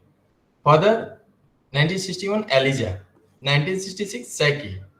Thereafter, from 1966 to 1990, 1966 to 1996, there is what? No research. Research have been stopped on AI. There is a cooling period. AI winter, many false starts and dates have AI out in cold. So there was no research between 1966 to 1996. Thereafter, in 1997, Deep Blue came. 1990, Kismet. 1999, AIBO. 2002, Room B. And Siri in 2011 and 2017, Google AI. So, as you know, there are three types of AI: ANI, AGI, ASI. What is artificial narrow intelligence? This is a problem specific. This is a problem. This is a problem specific. Yeah, it specializes in one area and solves one problem. So this is a problem specific. AGI. This is a domain specific. This is just like smart as human. Thereafter, what? Artificial human super intelligence, ASI. This is more intelligent from the base human brain in the world. So this is the meaning of three types of AI, and we are doing the research on artificial general intelligence. Our goal is to emphasis on ASI, but till that we have not come on artificial super intelligence. So goal of AI is to make a smart computer system like humans to solve complex problems, to create expert system, to implement human intelligence in machine. These all are the goals of AI. So what is ES? ES is a computer system that uses AI technique to solve problem within a specialized domain that ordinarily requires human expertise. The typical task for expert system involves classification, feature selection followed by classification, diagnosis, prognosis, monitoring, design scheduling, and planning for specialized tasks. And ES is just to be successful when it operates on the level of a human expert. You may see in diagram. Non-expert user means any layman ask any query from user interface. As you know, in J2SE, user interface can be classified into two kinds: component, container. I think you are those who are having computer science background, they knew that. Component means what? This is the child window. These are the child window. Data place over container like text field, list, choice, scroll bar. These all are the what? Component. Container are the parent window. It contains component like applet, frame, dialog. These okay, user interface. Then user interface will interact with inference engine. And inference engine, what is inference engine? This is the brain of expert system. This is the brain. This will ask what layman have asked. This query will user interface will pass to inference engine. And inference engine, what is the brain? So actually, previously, expert means expert has what? Kept the data in knowledge base. The data are in knowledge base. So, as per the question, inference engine will directly take the data from knowledge base and will pass to user interface. So, in this way, expert system works. So, here, what is the need of expert system? As you may see, scarcity of human expertise, tiredness from physical or mental workload, forget crucial details of a problem, limited working memory, inconsistent in their day-to-day decision, unable to comprehend large amounts of data quickly, can deliberately avoid decision responsibility, lie, hide, and die. So these all are the advantages: increase a level of expert system, efficient and cost-effective, consistency of answer, explanation of solution, deals with uncertainty. And these all are the limitations: lack of common sense, flexible system are not always up to date, may have high development cost, not always reliable. And these all are the examples of expert system in the field of medicines. I have also designed one expert system. This is rule-based diagnosis system for diabetes. How I have done this? I have collected the questionnaire with the help of medical book, journals, dietologist. Further, what I did, I have asked 112 questions from what? Diabetic and non-diabetic patient. Diabetic and non-diabetic patient. Okay, so in 112, 70 are male and 42 were female. So what was the question? Questionnaire was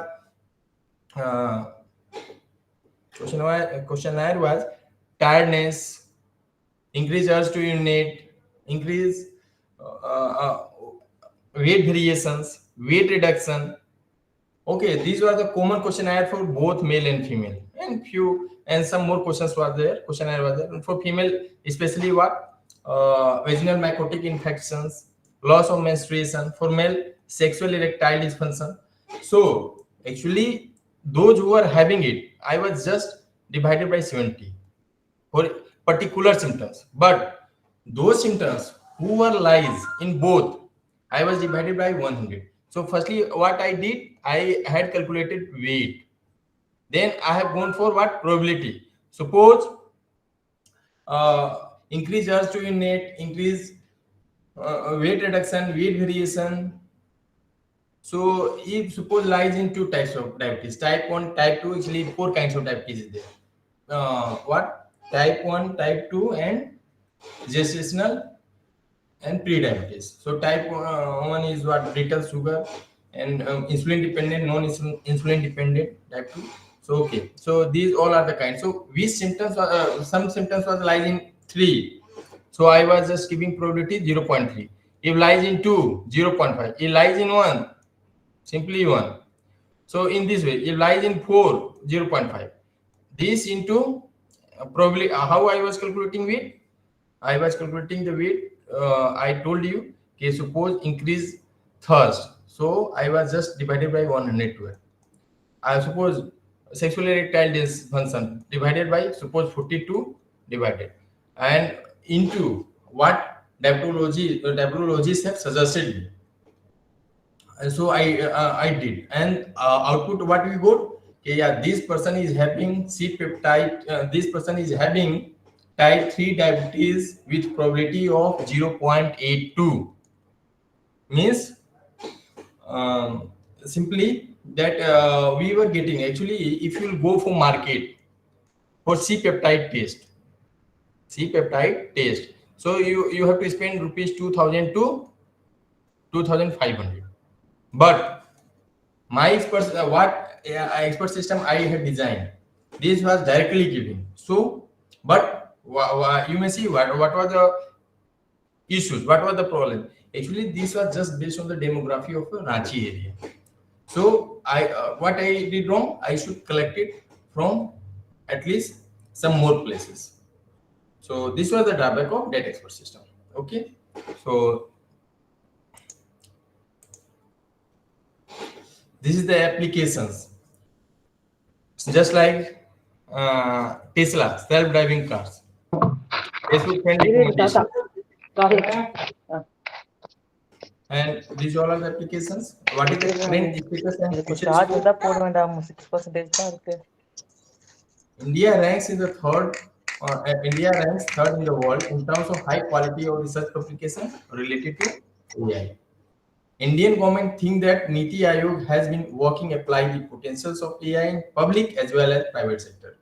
The startups are the growth engine of our country, and reports indicate there are presently close to 700 AI startup in India. This is the current status of AI in India. These all are the applications of AI. And what is data science? Data science actually is the mix of AI, machine learning, and deep learning. As from the graph, you may see it. This is the what? This is the integration of computer science and data mining. It enables you to translate a business problem into a research project and then translate it back into a practical solution. So this is the data science process. Firstly, if you have to apply any places data science, so firstly you have to understand the business. Thereafter, data understanding. Okay, data is of what? Structured, unstructured, or semi-structured. So depending upon that, you have to go in. Then you have to prepare the data preparation, modeling. Then you have to apply algorithm, and you have to evaluate, and further you have to deploy. So this is the roles of data science. This is the role of data science. By studying data science, what you may become: data analyst, data engineer, data scientist, machine learning engineer, deep learning engineer, statisticians, data architect, data admin, business analyst, data analyst manager. And this is the applications of data science: internet search, recommendation search, image and speech recognition, gaming world, online price comparisons. And these all are the challenges of data science technology. High variety of information and data is required for accurate analysis. No adequate data science talent pool available. Management does not provide financial support for data science team. Unavailability, difficult access to data. Data science results not effectively used by business decision makers. Privacy issue, lack of significant domain expert. If an organization is very small, then can't have a data science team. These all are the challenges. So right now we are having data. So data, what is data? We know that raw facts that can be recorded. It is called data. And data is of maybe you have heard structured, unstructured, and semi-structured. So what is structure? Structured will be in well organized data. It will be in well organized. And what is unstructured? It will not be well organized. It is structured will be based on relational database. It is based on character and binary database. What about semi-structured? What about semi-structured? It will be partially organized. It is based on RDF. What is the benefit of structured data analysis? Easy analysis. What is the drawback of unstructured? Difficult analysis. This is semi-structured data, difficult analysis than structured, but easy analysis from unstructured. So what is the example of structure? You may see spreadsheet, Microsoft, Excel, Google Sheet. These all are the example of structure. What is the example of unstructured? Text, audio, video. These all are the examples of this.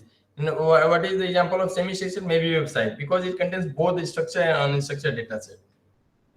So these all are the what about semi-structured, structured and unstructured data. So data may be what categorized into two kinds: qualitative, which is also called categorical; quantitative, which is also called numerical. Qualitative is of two kinds: nominal, ordinal, and quantitative is of discrete and continuous. Discrete and continuous. Okay. So what is qualitative? It grouped into categories. It grouped into categories instead of being measured numerically. And what is qualitative and numerical, which is also called numerical? This is countable. This is countable or measurable. This is countable or measurable. This is relating to number. So what is the example of qualitative category? I told you it grouped into categories instead of being measured numerically. So example will be what? Gender, type of animal, eye color, faculty designation, letter grade, customer satisfaction rating. These all are the example. What is the example of quantitative? You may say number of students, weight, voltage, temperature, height, time. These all are the example of this. What is nominal? Actually, further we may categorize qualitative or categorical data types into two kinds: nominal and ordinal. So what is nominal? Of course, it also grouped into categories, but not based on ranked or ordered. So not based on ranked or ordered means you are having diabetes or not diabetes. This is the example of nominal.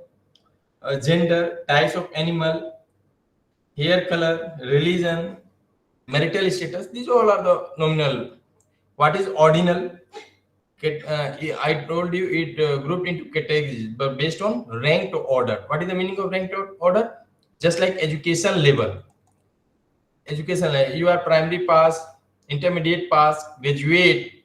This is what? Ordinal. Okay, so further we will go quantitative, numerical. I told you, okay, it is this data set is countable or measurable. So this is further classified discrete and continuous. What is discrete? Discrete data is countable and continuous data is measurable. So through bar graphs is a visual representation of discrete data, and histogram is a visual representation of continuous data. So, what are the examples of what are the example of continuous and discrete data? Example is number of children. Number of children, you may count it. Number of students, you may count it, and you have to measure weight, voltage, height, time, temperature. These all will become in continuous data. Okay, so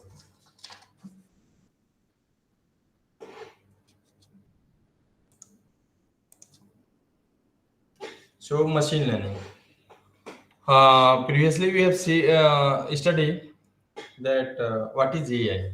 Right now, machine learning. I'm just giving fundamental about all topics, and then we are going to implement the things. What is machine learning? The term machine learning was first introduced by Arthur Samuel in 1959. It is a subset of AI that is mainly concerned with the development of algorithm which allow a computer to learn from data and past experiences on their own.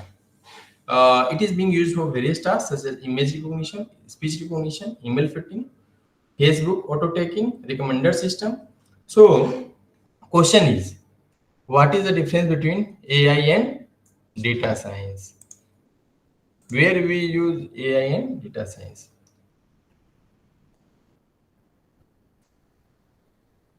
What is the difference? As you may see, AI is a superset of machine learning and deep learning. Machine learning is a subset of AI, and deep learning is a subset of both AI and machine learning. Okay. So, what is AI? It gives decisions. It gives decisions just like humans. But what we do by machine learning, it gives predictions. Just look, it gives decision, we get prediction. What is the aim of AI? To increase the chance of success. To increase the chance of success, but not accuracy. What is the goal of data science? To increase accuracy, but does not care about success. To increase accuracy. Excuse me, sir. Actually, some pop-ups are there in your screen. Please hide it. Otherwise, the image is not clearly visible to us. Okay, is it clear? No, your slides are very clear, but there is a notifications. You please My hide slide it. is moving. Everything is fine, sir. Only this blue color notification symbol we see in your screen. And please hide it. Okay, okay. So a slide is okay, okay, fine. So slide is moving now. Slide is moving, only this hiding of this notification window. Okay, okay. And that, This is that not makes clear. and the below of your desktop.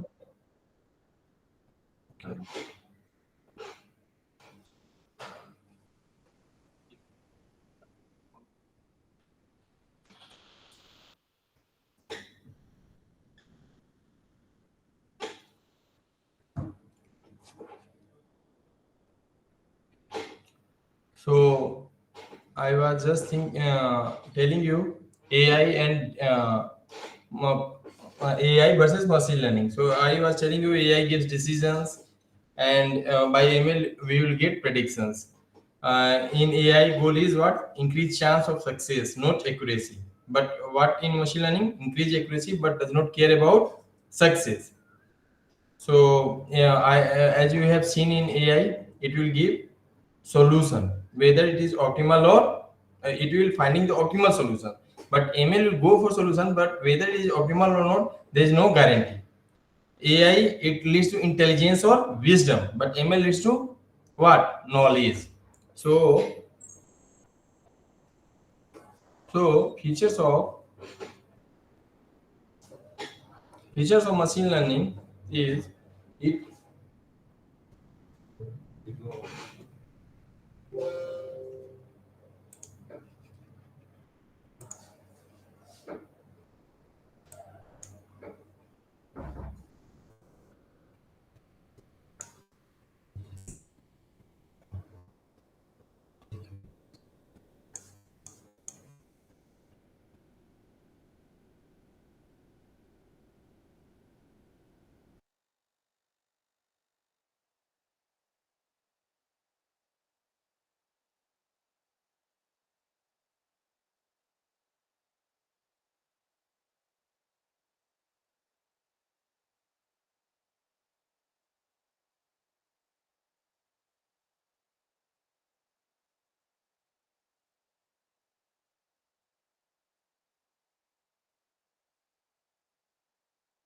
Okay, voice is audible now.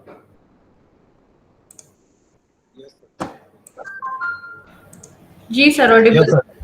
Okay, okay. So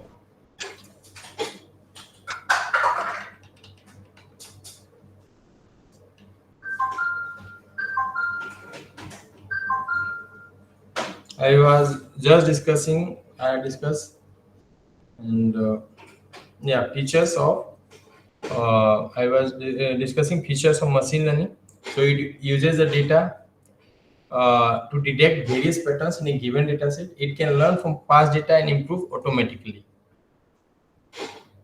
It is a data-driven technology. What is data-driven? Data-driven means suppose some people are leaving from any company. So company just ask why, just take care on why they are leaving, where we are lacking. So based on the data, they make strategy and improve further people doesn't leave our company. So this is data driven. For to prepare decisions, strategic decision by the company. So as a human, we have some limitations as we cannot access the huge amount of data manually. So for this, we need some computer system, and here comes machine learning to make things easy for us. So this is the role of machine learning and classification of machine learning. So as we know, supervised, unsupervised reinforcement. So there are classification and regression problem are the examples of supervised learning. In classifications, these all are the popular algorithm where we will discuss few algorithm, and regressions as we have mentioned, and clustering decision making. So in classification, naive Bayes, decision tree, support vector machine, random forest, KNN, regression, linear regression, neural network regression, support vector regression, decision tree, and in clustering, k-means clustering, mean shift, Q-learning. These all are the examples. So what is supervised learning? Supervised learning means the correct target output values are known for each input. But supervised learning is performed with the help of a trainer. We may see in the diagram that by using any algorithm, what output we are getting, and we will have also desired output. We will have label. So if there is a more difference, then error signal will be generated, and this error signal will be generated the uh, until difference between actual and desired output will be minimized. So in unsupervised learning, there is no any trainer. There is no any trainer. There is no any teacher. So it is going to be learned by itself. And in reinforcement learning, critic information will be available. 50% information will be correct. We will have available. So we told the information available on critic information. Example are Q learning, R learning, TD learning, and these all are the this is the block diagram of reinforcement learning. So what is the machine learning cycles? We may see it: gathering data, data pre-processing, and ADE. So gathering data. Firstly, we gather the data from some places, and then in data pre-processing and EDA. We will apply what data pre-processing, which is to improve the performance, and then EDA, exploratory data analysis. Thereafter, what we are going to train the model, then test. Further, we will model deploy and model monitoring. These all are the life cycle of a machine learning. This is deep learning. So it is a subset of AI machine learning that uses multi-layered artificial neural network inspired by the structure of the human brain to deliver state-of-art accuracy in tasks such as object detection, speech recognition, language translation, and other. So we may see that why deep learning is popular. Deep learning models are more powerful than machine learning. But why? The reason, as you may see that feature restriction. We have to perform this step separately in machine learning. But in deep learning, when we are going for classification, feature extraction is going to be performed together. We no need to perform separately. So in deep learning, there is no feature instructions. We may see that when performance, I think data. So when data is large, then large neural network means deep learning. We should go for deep learning. If data is medium, not so much large, not so much less, we should go for small neural network. Simply neural network, we may go for neural network. Here we may go for deep learning. And when you will have less number of data, we may go for SVM or any algorithm, traditional machine learning algorithm. So this is the benefits of deep learning. High accuracy, automated feature engineering means feature is going to be structured automatically, scalability, flexibility, data types means any type of data deep learning can performs. So these all are the benefits. These all are the limitations. High computational requirements requires large amounts of label data. So we should have huge number of data. Then we should go for deep learning. Overfitting problem is there. Overfitting means we know that training accuracy. What is the meaning of overfitting? Training accuracy should be high and testing accuracy will be down. So this is overfitting black box means we don't internally we don't understand the working. So soft computing, actually machine learning, deep learning, AI, these all are what? Soft computing. So what is soft computing? Soft computing deals with approximate problems and gives solution to a complex problem. The main goal of soft computing is to develop intelligent machine to provide solution to real world problems which are not model or too difficult to model mathematically. What is its aim is to exploit the tolerance for approximation, uncertainty, imprecision. What is the meaning of approximation? Approximation means the model feature are similar to real one but not same. What is the meaning of uncertainty? We are not sure that the feature of the model are same as that of the entity. What is the meaning of imprecision? Imprecision means the model feature are not the same as that real one but close to them. These all are the meaning of three words. So why we use soft computing? Actually, we may also do the classification, prediction by using hard computing. But why we do only soft computing? The reason are mentioned here. Soft computing generally used due to the flowing reason. Soft computing can deal with ambiguous and noisy data, whereas hard computing requires exact input data. So you may see that soft computing can deal with ambiguous and noisy data, but hard computing requires exact input data. Soft computing allows parallel computations, whereas hard computing is strictly sequential. It means it is fast. It will take time. Soft computing can use multi-value, whereas hard computing uses two-value. Soft computing incorporates stochastically, whereas hard computing is deterministic. Short computing can yield approximate answer. Where what is the benefit of hard computing? It will produce precise answer. But so many disadvantages are also there, which you have seen in previous point. What is the main goals of short computing application? Accurate detection, early diagnosis, and risk factor identification. So this is data mining. Data mining means mining or extracting knowledge from huge amounts of data. People think that this is a business solution, but this is not a business solution. It is just a technology. Data mining are used for variety of applications: healthcare, supply chain, quant finance, marketing, social network analysis, text mining, etc. There are data mining, two types of data mining: predictive task and descriptive. What is predictive task? Predictive task means to find the value of a feature using the value of other features. What is the example? Classification, regression, deviation detective, time series analysis, predictions. What is descriptive task? Descriptive task means the patterns that are human interpretable. The patterns that are human interpretable.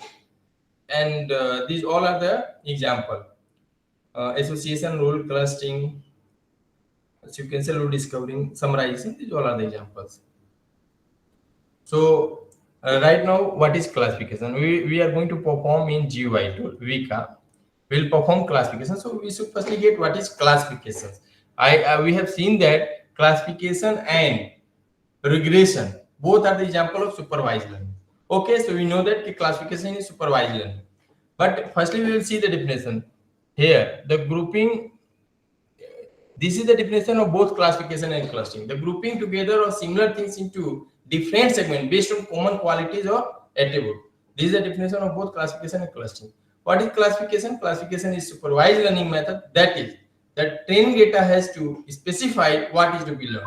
So in classifications, there will be training data and testing data. That since a training set exists, this method is known as supervised. Only due to the training and testing, we told supervised learning. Since a training set exists, this method is known as supervised learning. In classification, the data set partition between training data set and testing data set. The training data set is used for training the system, and testing data set is used to measure the performance of the system. Okay, so there is no hard and fast that you have to partition the data set between only 70 to 30. It is dependent upon us. This is hit and trial. Either you do 60 into 40 or 80 into 20. Just like when we drive car on road, if road is good, we will drive in 70, 80. Not good, we have to drive 40, 50. Here is just like. And okay, so generally in classification, a set of predefined classes, and the goal is to find in which class a new object belongs to. The training, testing, and rotation may be defined here. What is training? Training data set is used to construct, develop, or learn model or classifier. Training data set is used to training the system. Okay. What is testing data set? Is used to measure the performance of the system. Is used for assessing or to evaluate the model performance on future data. It is used to estimate future error rate. So, if we have to tell the performance of any model, any algorithm, then we have to go with what? Testing. What is validation data set? Validation data set is used to check the quality of training and help to find the best combination of parameter. Validation data set is to select a model based on summation of picking algorithm and no settings. So classification may be also defined as to finding the unknown target value based on the known target value in the data set. Classification and regression are the examples of supervised learning. We have seen that there are several examples of classification problem. Classification of an email into spam or non-spam, prediction of cancer, gene classification into coding or non-coding, haptic prediction. These all are the example of classifications. This is the working of classification, training and testing. Firstly, we have to train, then on test we have to apply algorithm and evaluate the performance and deploy somewhere. So these all are the 4 rules. These all are the 4 rules, and this and this rule will be used in where? Supervised. This rule will be used where? Supervised. And competitive and Avian and competitive. Avian and competitive will be used in where? Unsupervised. And what I have told? Gradient and stochastic will be in where? Supervised. We may see that I have made the figure. A supervised stochastic and area correction gradient descent, unsupervised heavy and complete. These are the rules which we generally use. Okay. So, these all are the classic some terminology in classification. What is classifier? Classifier is nothing but an algorithm that is used to map the input data to a specific category. Classification model means an algorithm. I am talking about algorithm. The model predicts all draws and conclusion to the input data given for training, and it will predict the class or category for the data. What is feature? Feature is nothing but an individual measurable property of the phenomenon being observed. Binary classification means 2-class classification. It is a type of classification with 2 outcomes. For example, it can be either true or false, 1 or 0, yes or no. What is multi-class classification? The classification with more than 2 classes is known as multi-class. In multi-class classification, each sample is assigned to one and only label. Multi-level classification. This type of classification where each sample is assigned to a set of labels. Means one sample will be assigned in 2, 3 label. Initialize, which is used to assign classifier for the classification. Predict, the target for an unlabeled observation of X. The predict method returns the predicted method of Y. Evaluation means evaluation of the model. So right now I told you that if we have to go for what? If we have to go for what classification? So there is compulsory that we have to split the data set into training and testing, but not compulsory that we have to partition validation. But why we do validation? To improve the performance of training. If we are not getting good performance of training, how we will get the good testing? How will get the good performance of testing? Because the main motto, if you'll have good performance of training, of course we are going to good performance of testing. Generally this happens. But if we are not having good performance of training, how we may get the good performance of testing? So in that case, to improve the performance training, we go for also validation. So feature selection, we also go sometimes. So okay, fine. Firstly, we are going to give what a demo in Vika. How split the data set. Those actually many are from agriculture background, mathematics background. So we no need to worry. Right now, I am going to give you how you may perform classification, how you may perform feature selection, how you may partition the data set into training, testing, and validation. So we may look here right now.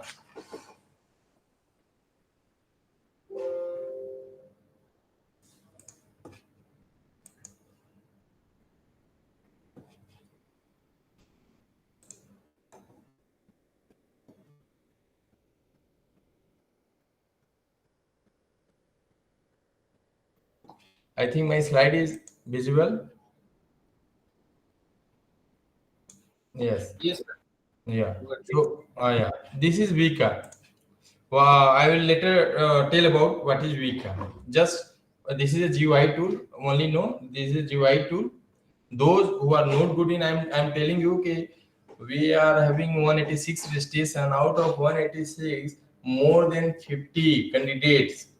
I'm telling less. They are having mathematics and agriculture background. So please don't fear from coding. If even you don't know coding, you no need to worry alone. We are having so many GUI tool. Even in R, your GUI tool is there, MATLAB everywhere. But this is a separate GUI tool. So how we will do main if we have to perform classification? So in that, this is compulsory that you have to partition the data set into training, testing, and validation. So firstly, we need to clear how we'll do it. So yeah, we have open Vika, and then I told you to go to Explorer, and this page will come. Once again, I'm telling you, I'm going to close. Just look. When you will click on Vika, you will get this screen. Further, you have to click on Explorer. You will get this screen. Then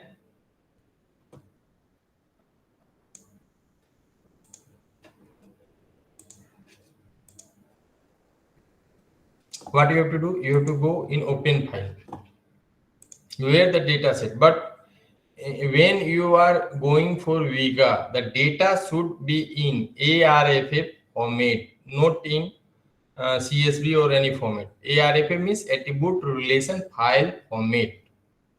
This is the prerequisite. The data should be in ARFF format. So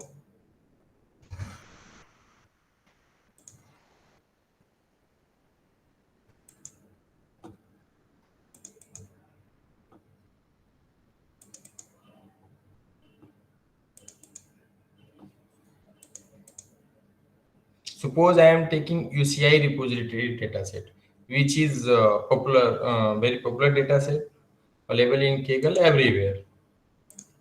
You all know. So there is, you may see 768 what 768 number of instances and 9 feature including class.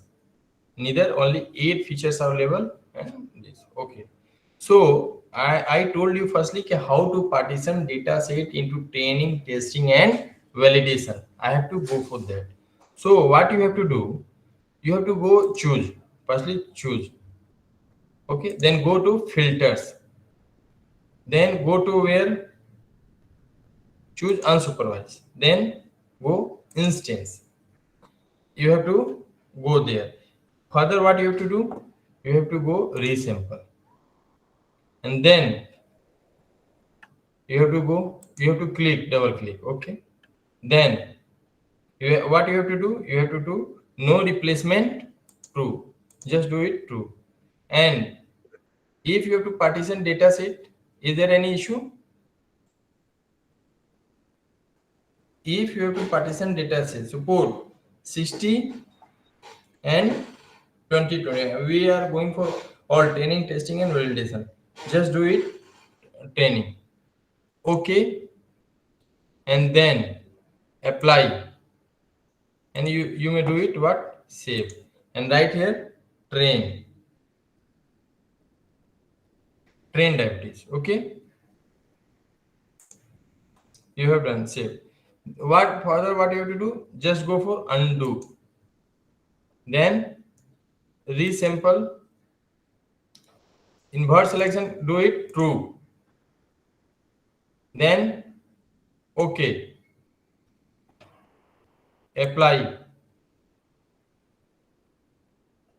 Once again, go in resample.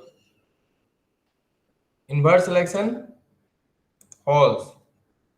And I told you that you just do training, testing, validation all. So remaining 40, you just do 50-50. So what you have to do? Okay, apply, either write validation or test. Anything you may write, because suppose I am writing validation. Okay, just save it.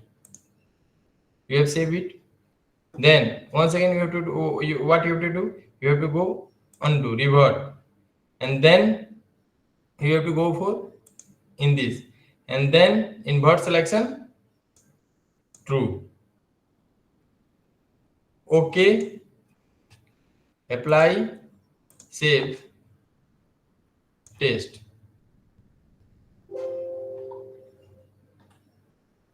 So we have split training, testing, and validation. Right now I told you how to perform classifier. So okay, just go. Right now we have seen that training, testing, and validation data set come. Just select 460 samples, 982 means 60% data have come. Right now, if suppose you have to perform what naive Bayes decision tree. Firstly, I am performing naive Bayes. Okay, go there. Naive Bayes, start. Yes, you have got 78% training accuracy, 21% not correct. And these all are the kappa statistics, mean absolute. We will also know what it is. And this is the confusion matrix. This is the ROC curve. And further, what you have to do? You have to go for testing. Just collect, see, test data set. Close. Start. This is what 74% you got accuracy. If suppose if you have to what ROC curve, go there. This is the ROC curve. You may prepare with the help of Vika. Suppose I have to go for what I told you, decision tree, J4A decision tree. Go there, train data set, select it, classifier, and trees. Suppose J4A trees. Okay, start. 91% accuracy you have got it. This is the ROC. This is the confusion matrix. Every parameter you got it. Okay. So you have to go for what? Testing. Go there. And what you have to do? Test data set. Go, close, Start. So what you have done, you got 69% accuracy. You got it. Suppose you have to prepare the tree. You have to, okay, yeah, you have to generate the tree. How you will generate? Yeah, you will generate it by using visualize tree. Yeah, trees have come. I think you all are able to see it. This is the tree by using J48 decision tree. You will see. Just fit to screen. This is the tree. Okay. So suppose you have to what? Select attribute. Feature selection. You have to perform what? Feature selection. So what you have to do? You have to go firstly once again in training dataset. Go there, open, select attribute. This is you may see this is the attribute evaluator, and this is the search method. In Vika, this given, and if you are going to select, you will get out of it attribute. These all are very important. In this way, what I am telling you, you may do. If not so much interested, if you are not having programming background, no need to worry. There are so many GUI tools. Among all, Vika is one of the popular tool, and we may go through it. So I think this is clear. Is there any problem?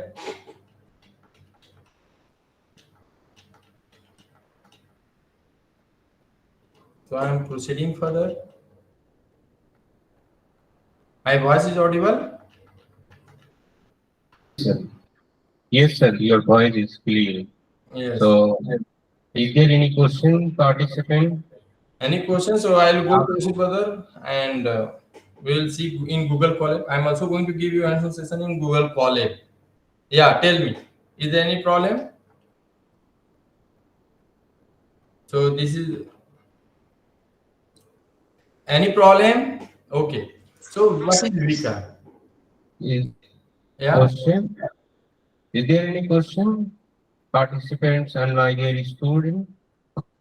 Okay. So what is Vika? I'm telling Vika simply. Vika full form is Vikato Environment Knowledge Analysis. This is the full form of Vika. Vikato Environment Knowledge Analysis. Vika is a collection of machine learning algorithm for applied data mining tasks. The algorithm can either be applied directly to a dataset or called from your Java code. Vika contains a tool for data pre-processing, classification, regression, clustering, association rule, visualizations, everything you may perform by using Vika.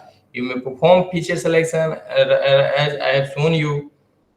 But through Vika, you may define feature selection method or technique is a combination of such technique along with an evaluation measure.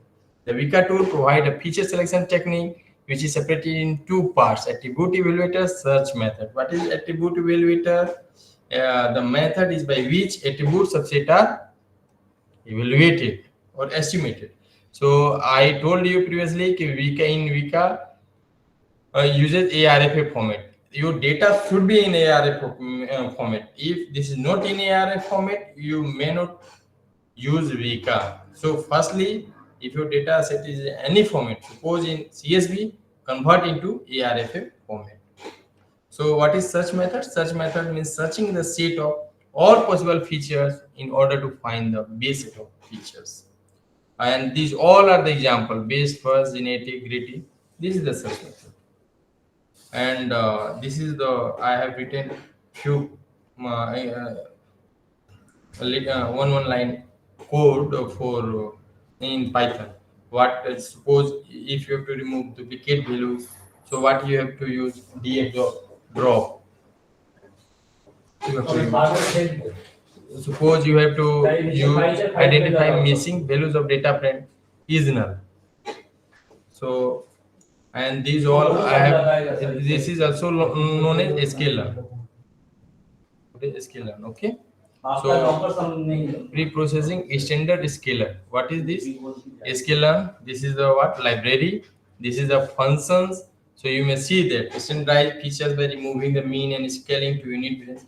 Right now I'm going to give you hands-on session.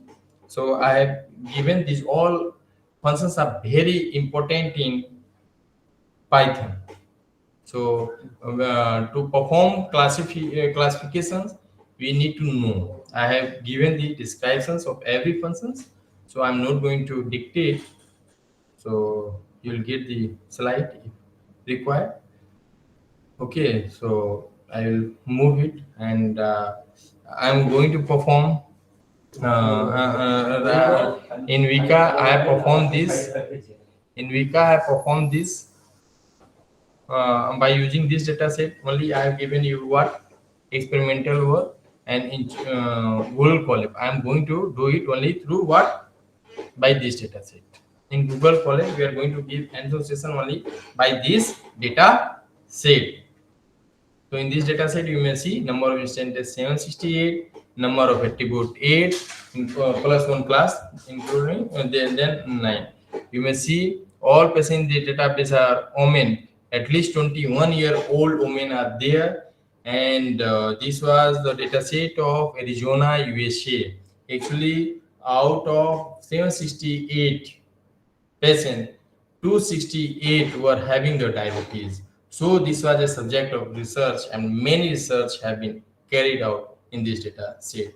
These all were the attribute of this data set. So before applying any algorithm, and we have to understand firstly the data set. And so this was the details of data set. You will see 268 were having, lady was having diabetes, and 500 was not having. So this is a so much large were having that. And this was the data set collected by me. I had collected this data set from September 2015 to December 2015 in Nachi. This data set was collected in Nachi. I have also performed so many work on this data set, and age was from 3 to 80. And in my data set, total 13 features were there. So this is the basic algorithm, naive Bayes. So Reverend Thomas Bayes gave the base, so name naive Bayes. Reverend Thomas Bayes. So based on the scientist name, name is naive Bayes. Naive Bayes are statistical supervised learning, simple, most popular, highly efficient, and effective method for classifications. It may solve the problem in both categorical and continuous valued attribute. It is a prediction algorithm based on historical data facts by which we can predict the activity. So these all are the equation. I think you know. Means PCIX. What is this? This is the PCIX. This is the posterior probability. So what is posterior probability? Posterior means predicting the event will occur. Predicting the event will occur. So then Px upon Ci. What is Px upon Ci? Likelihood. Likelihood means chance of event could happen. Chance of event could happen. What is this? This is prior probability. So what is prior probability? Means past experience. And this is what independent probability. Okay, so this so you may what posterior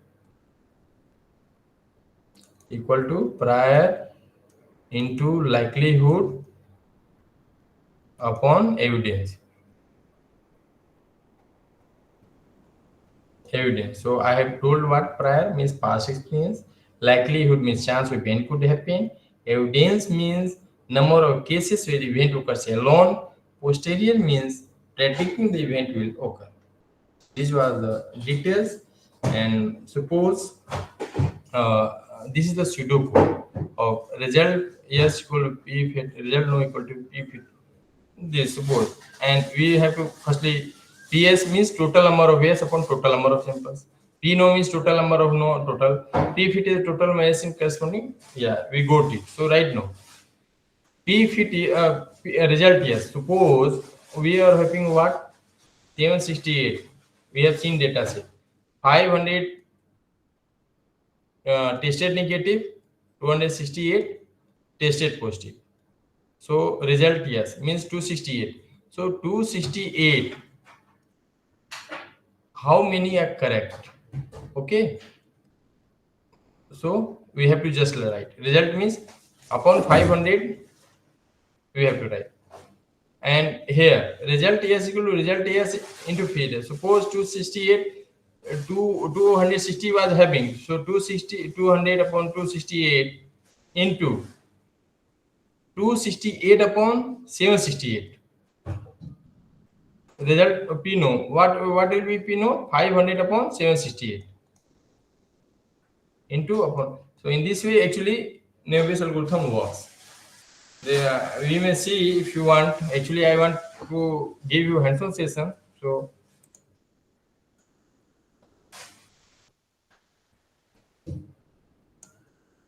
you may see here I have given all examples have done here to elaborate in simple way. Suppose likelihood of yes equal to this condition will be given.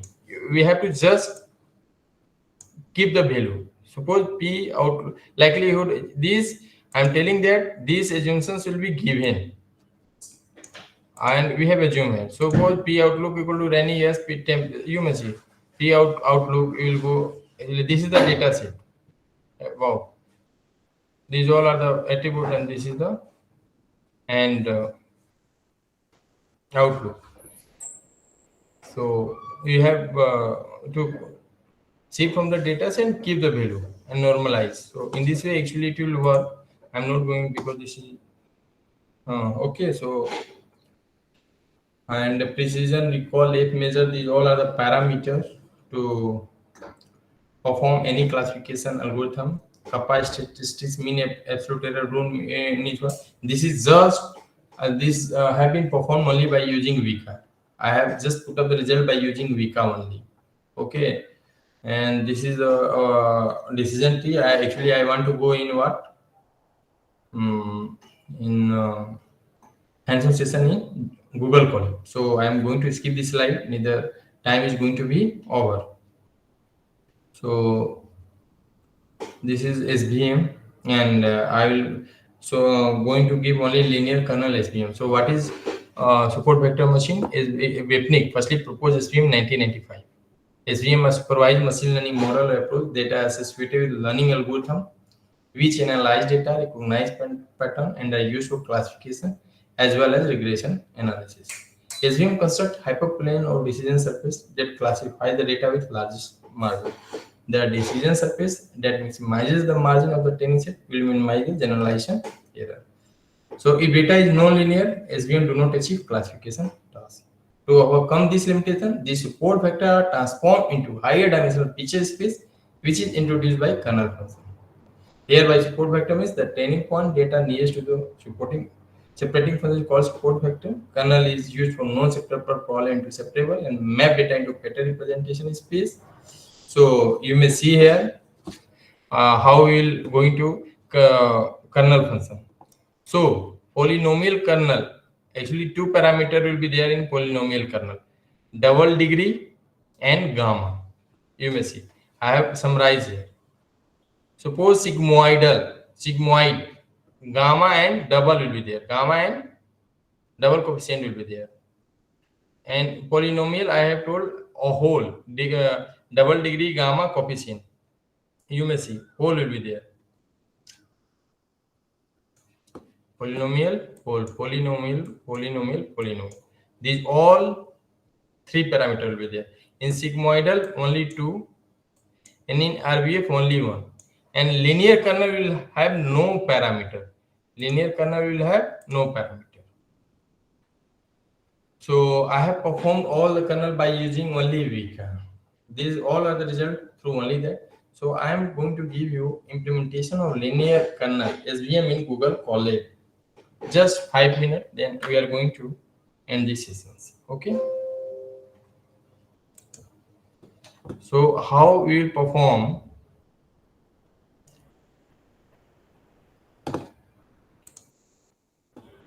Firstly, in Google, you have to write Google Colab.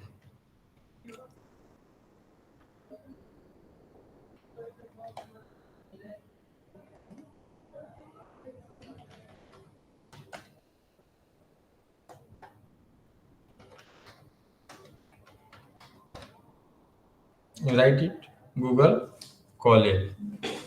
Okay, welcome.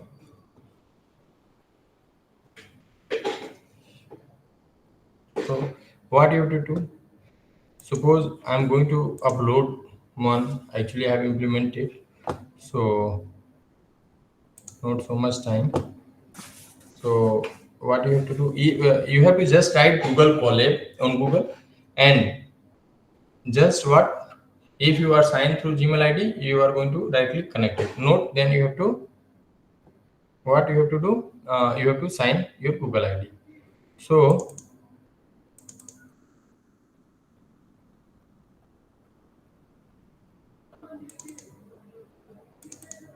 suppose I am going to do here SVM. Simply I am taking it.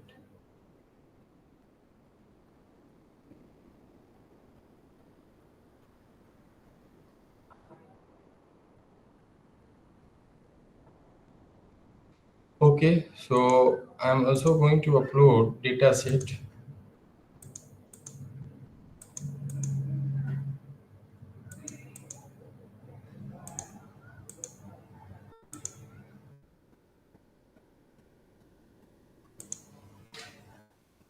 Suppose I have this data set. Okay. Okay. So firstly, I'll because I want to just show in new notebook. You have to just new notebook. Okay. So new notebook have come. Then you have to rename it. Just write. Just write a demo linear kernel.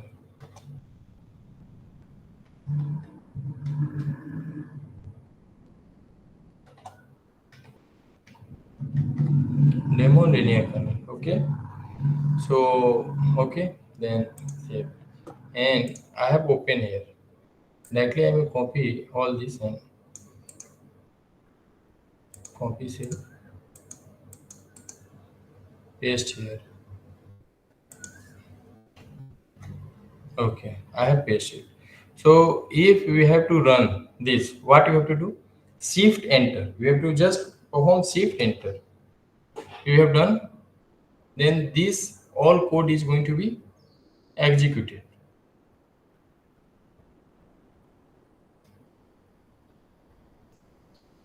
Shift enter, and this code have been executed. Delete this.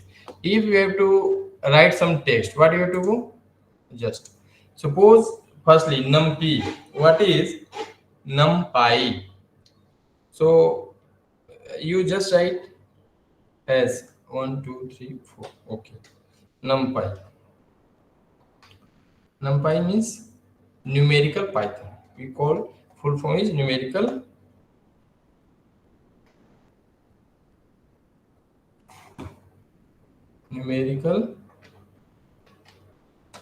Python. And what is numerical Python? Numerical Python, it performs numerical calculations.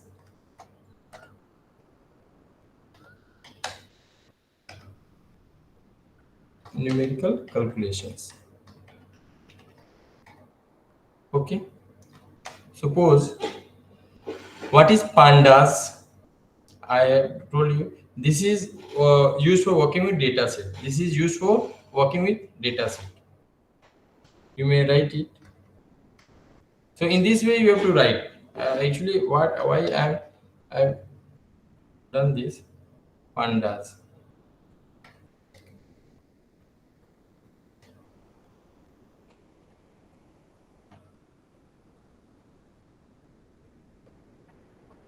Used for working with data set.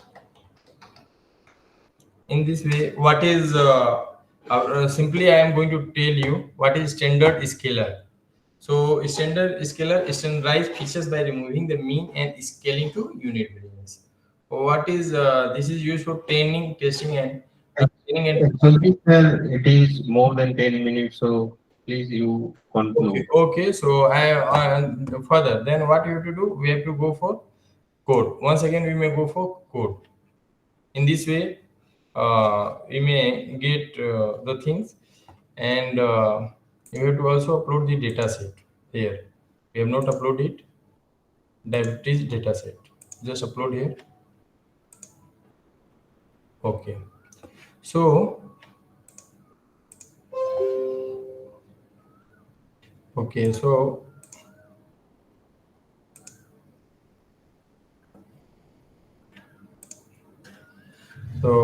simply comments are there. Loading the data set diabetes data. So you have to copy the path. 3 arrow, just click copy path and paste here. And shift enter. Data set have been read. Okay, third point, what you have to do? PD read data set.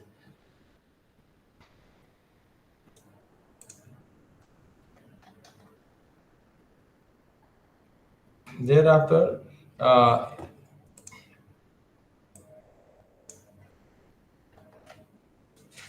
printing the first rows of the 5 data set. If you have to print, copy this. You may just check it. For that purpose, I may say you also some code or machine learning. First of 5 rows you may get it. Then what number of rows and columns in this data set? If you want to know it, just write. I'm telling you, this is for statement as you have put it, and this is the code. Diabetes data set. This is the name and save. You want to get, simply write it. You will get 768 instances and 9 attributes. This is the dimension of data set. And if you want to get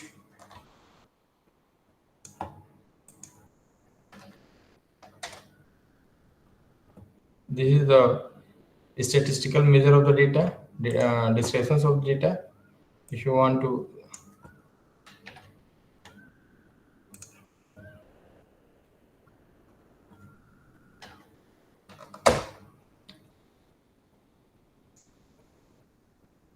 so I think okay, you may do it and just practice some existed algorithm on predefined data set. Further, go for more exploration. So I'm just showing you all the basic things. Suppose you have to just separate editing the label features, just right, separating the data and labels. Actually, class will be separate and feature all features will be separate. For this, if you want to print all the separate, just write it.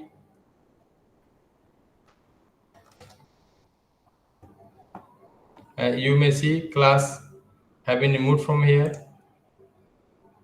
Print y. Right now label will be printed. You may see all label have been printed. Suppose you have to write data standardizer. How you write? I have told you. You have to choose what text.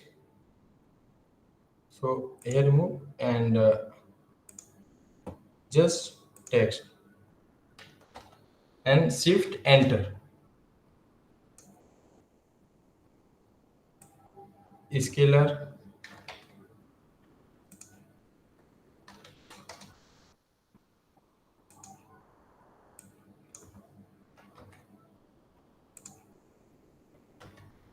So in this way you may do it. I have just shown one and actually not so much time. You know that hands-on session took so much time. So I'm just copying all the things.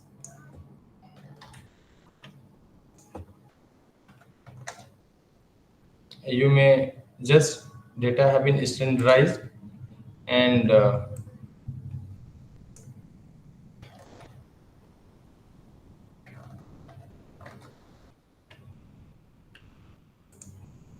right now you may print standardized data set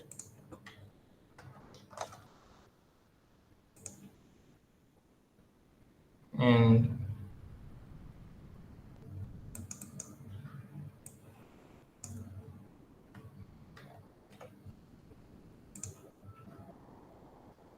in this way, we may do the things.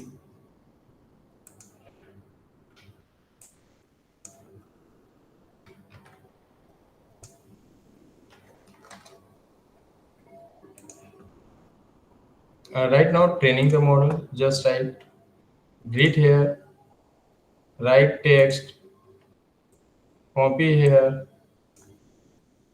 and if you are planning to apply linear kernel, just write linear kernel.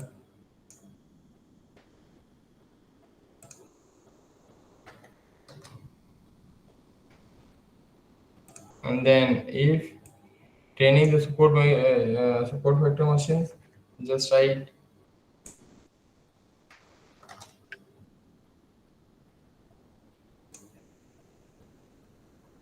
this is for model evaluation accuracy. You have learned it. I'm not going to copy. I just want to show the diagram, few diagram. That's why doing it. So if you want to see what is the training accuracy, just write it and check it.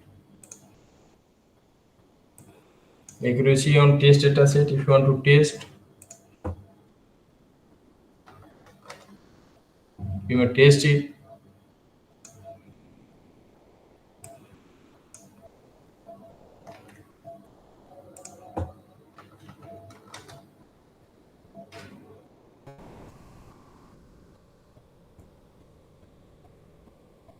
So everything is written. Suppose for unseen data set, how we are going to check it? You may see the person is diabetic. This is for confusion matrix. This code is for confusion matrix. So not so much time to elaborate everything. And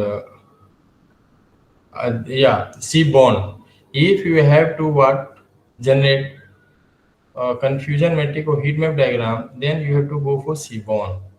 If you are going to import matplot, pyplot, you may not do it.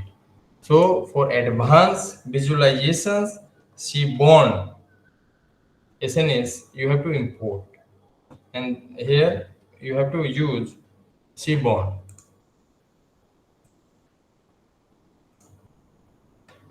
So I am going to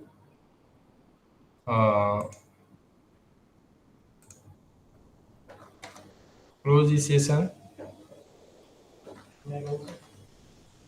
So you may see heat map diagram have been generated. So I'm going to over my session. If you are having any doubt, please ask from me, because I just thought I have to be just give emphasis on basic things. So I have done it, and if any doubt, please ask.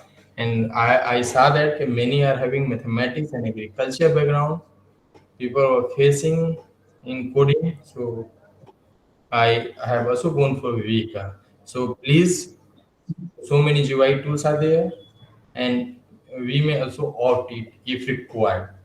But those who are having a computer science background, I am not going to tell you, okay, please, you have to prefer this. Only in urgency, you have to go for week. So thank you. Thank you, everyone. If any query, please ask me. Is there any question to say? Yes, sir. Please no. Yeah, Sir, yeah, please, question. madam. Sir, you told about the splitting of the data set into training and testing, and if it is required, it has to be split into validation. So, can you repeat once again what is that validation when it is required? Sir? Yeah, madam. Actually, we may actually, we go for validation only when you thought training performance is so much degraded. Neither we no need to go for validation. I just I have shown in Vika. Okay? In this way, you may partition, but this is no need to go for validation. Okay, sir. Okay, sir. Okay. Okay, ma'am. Dr.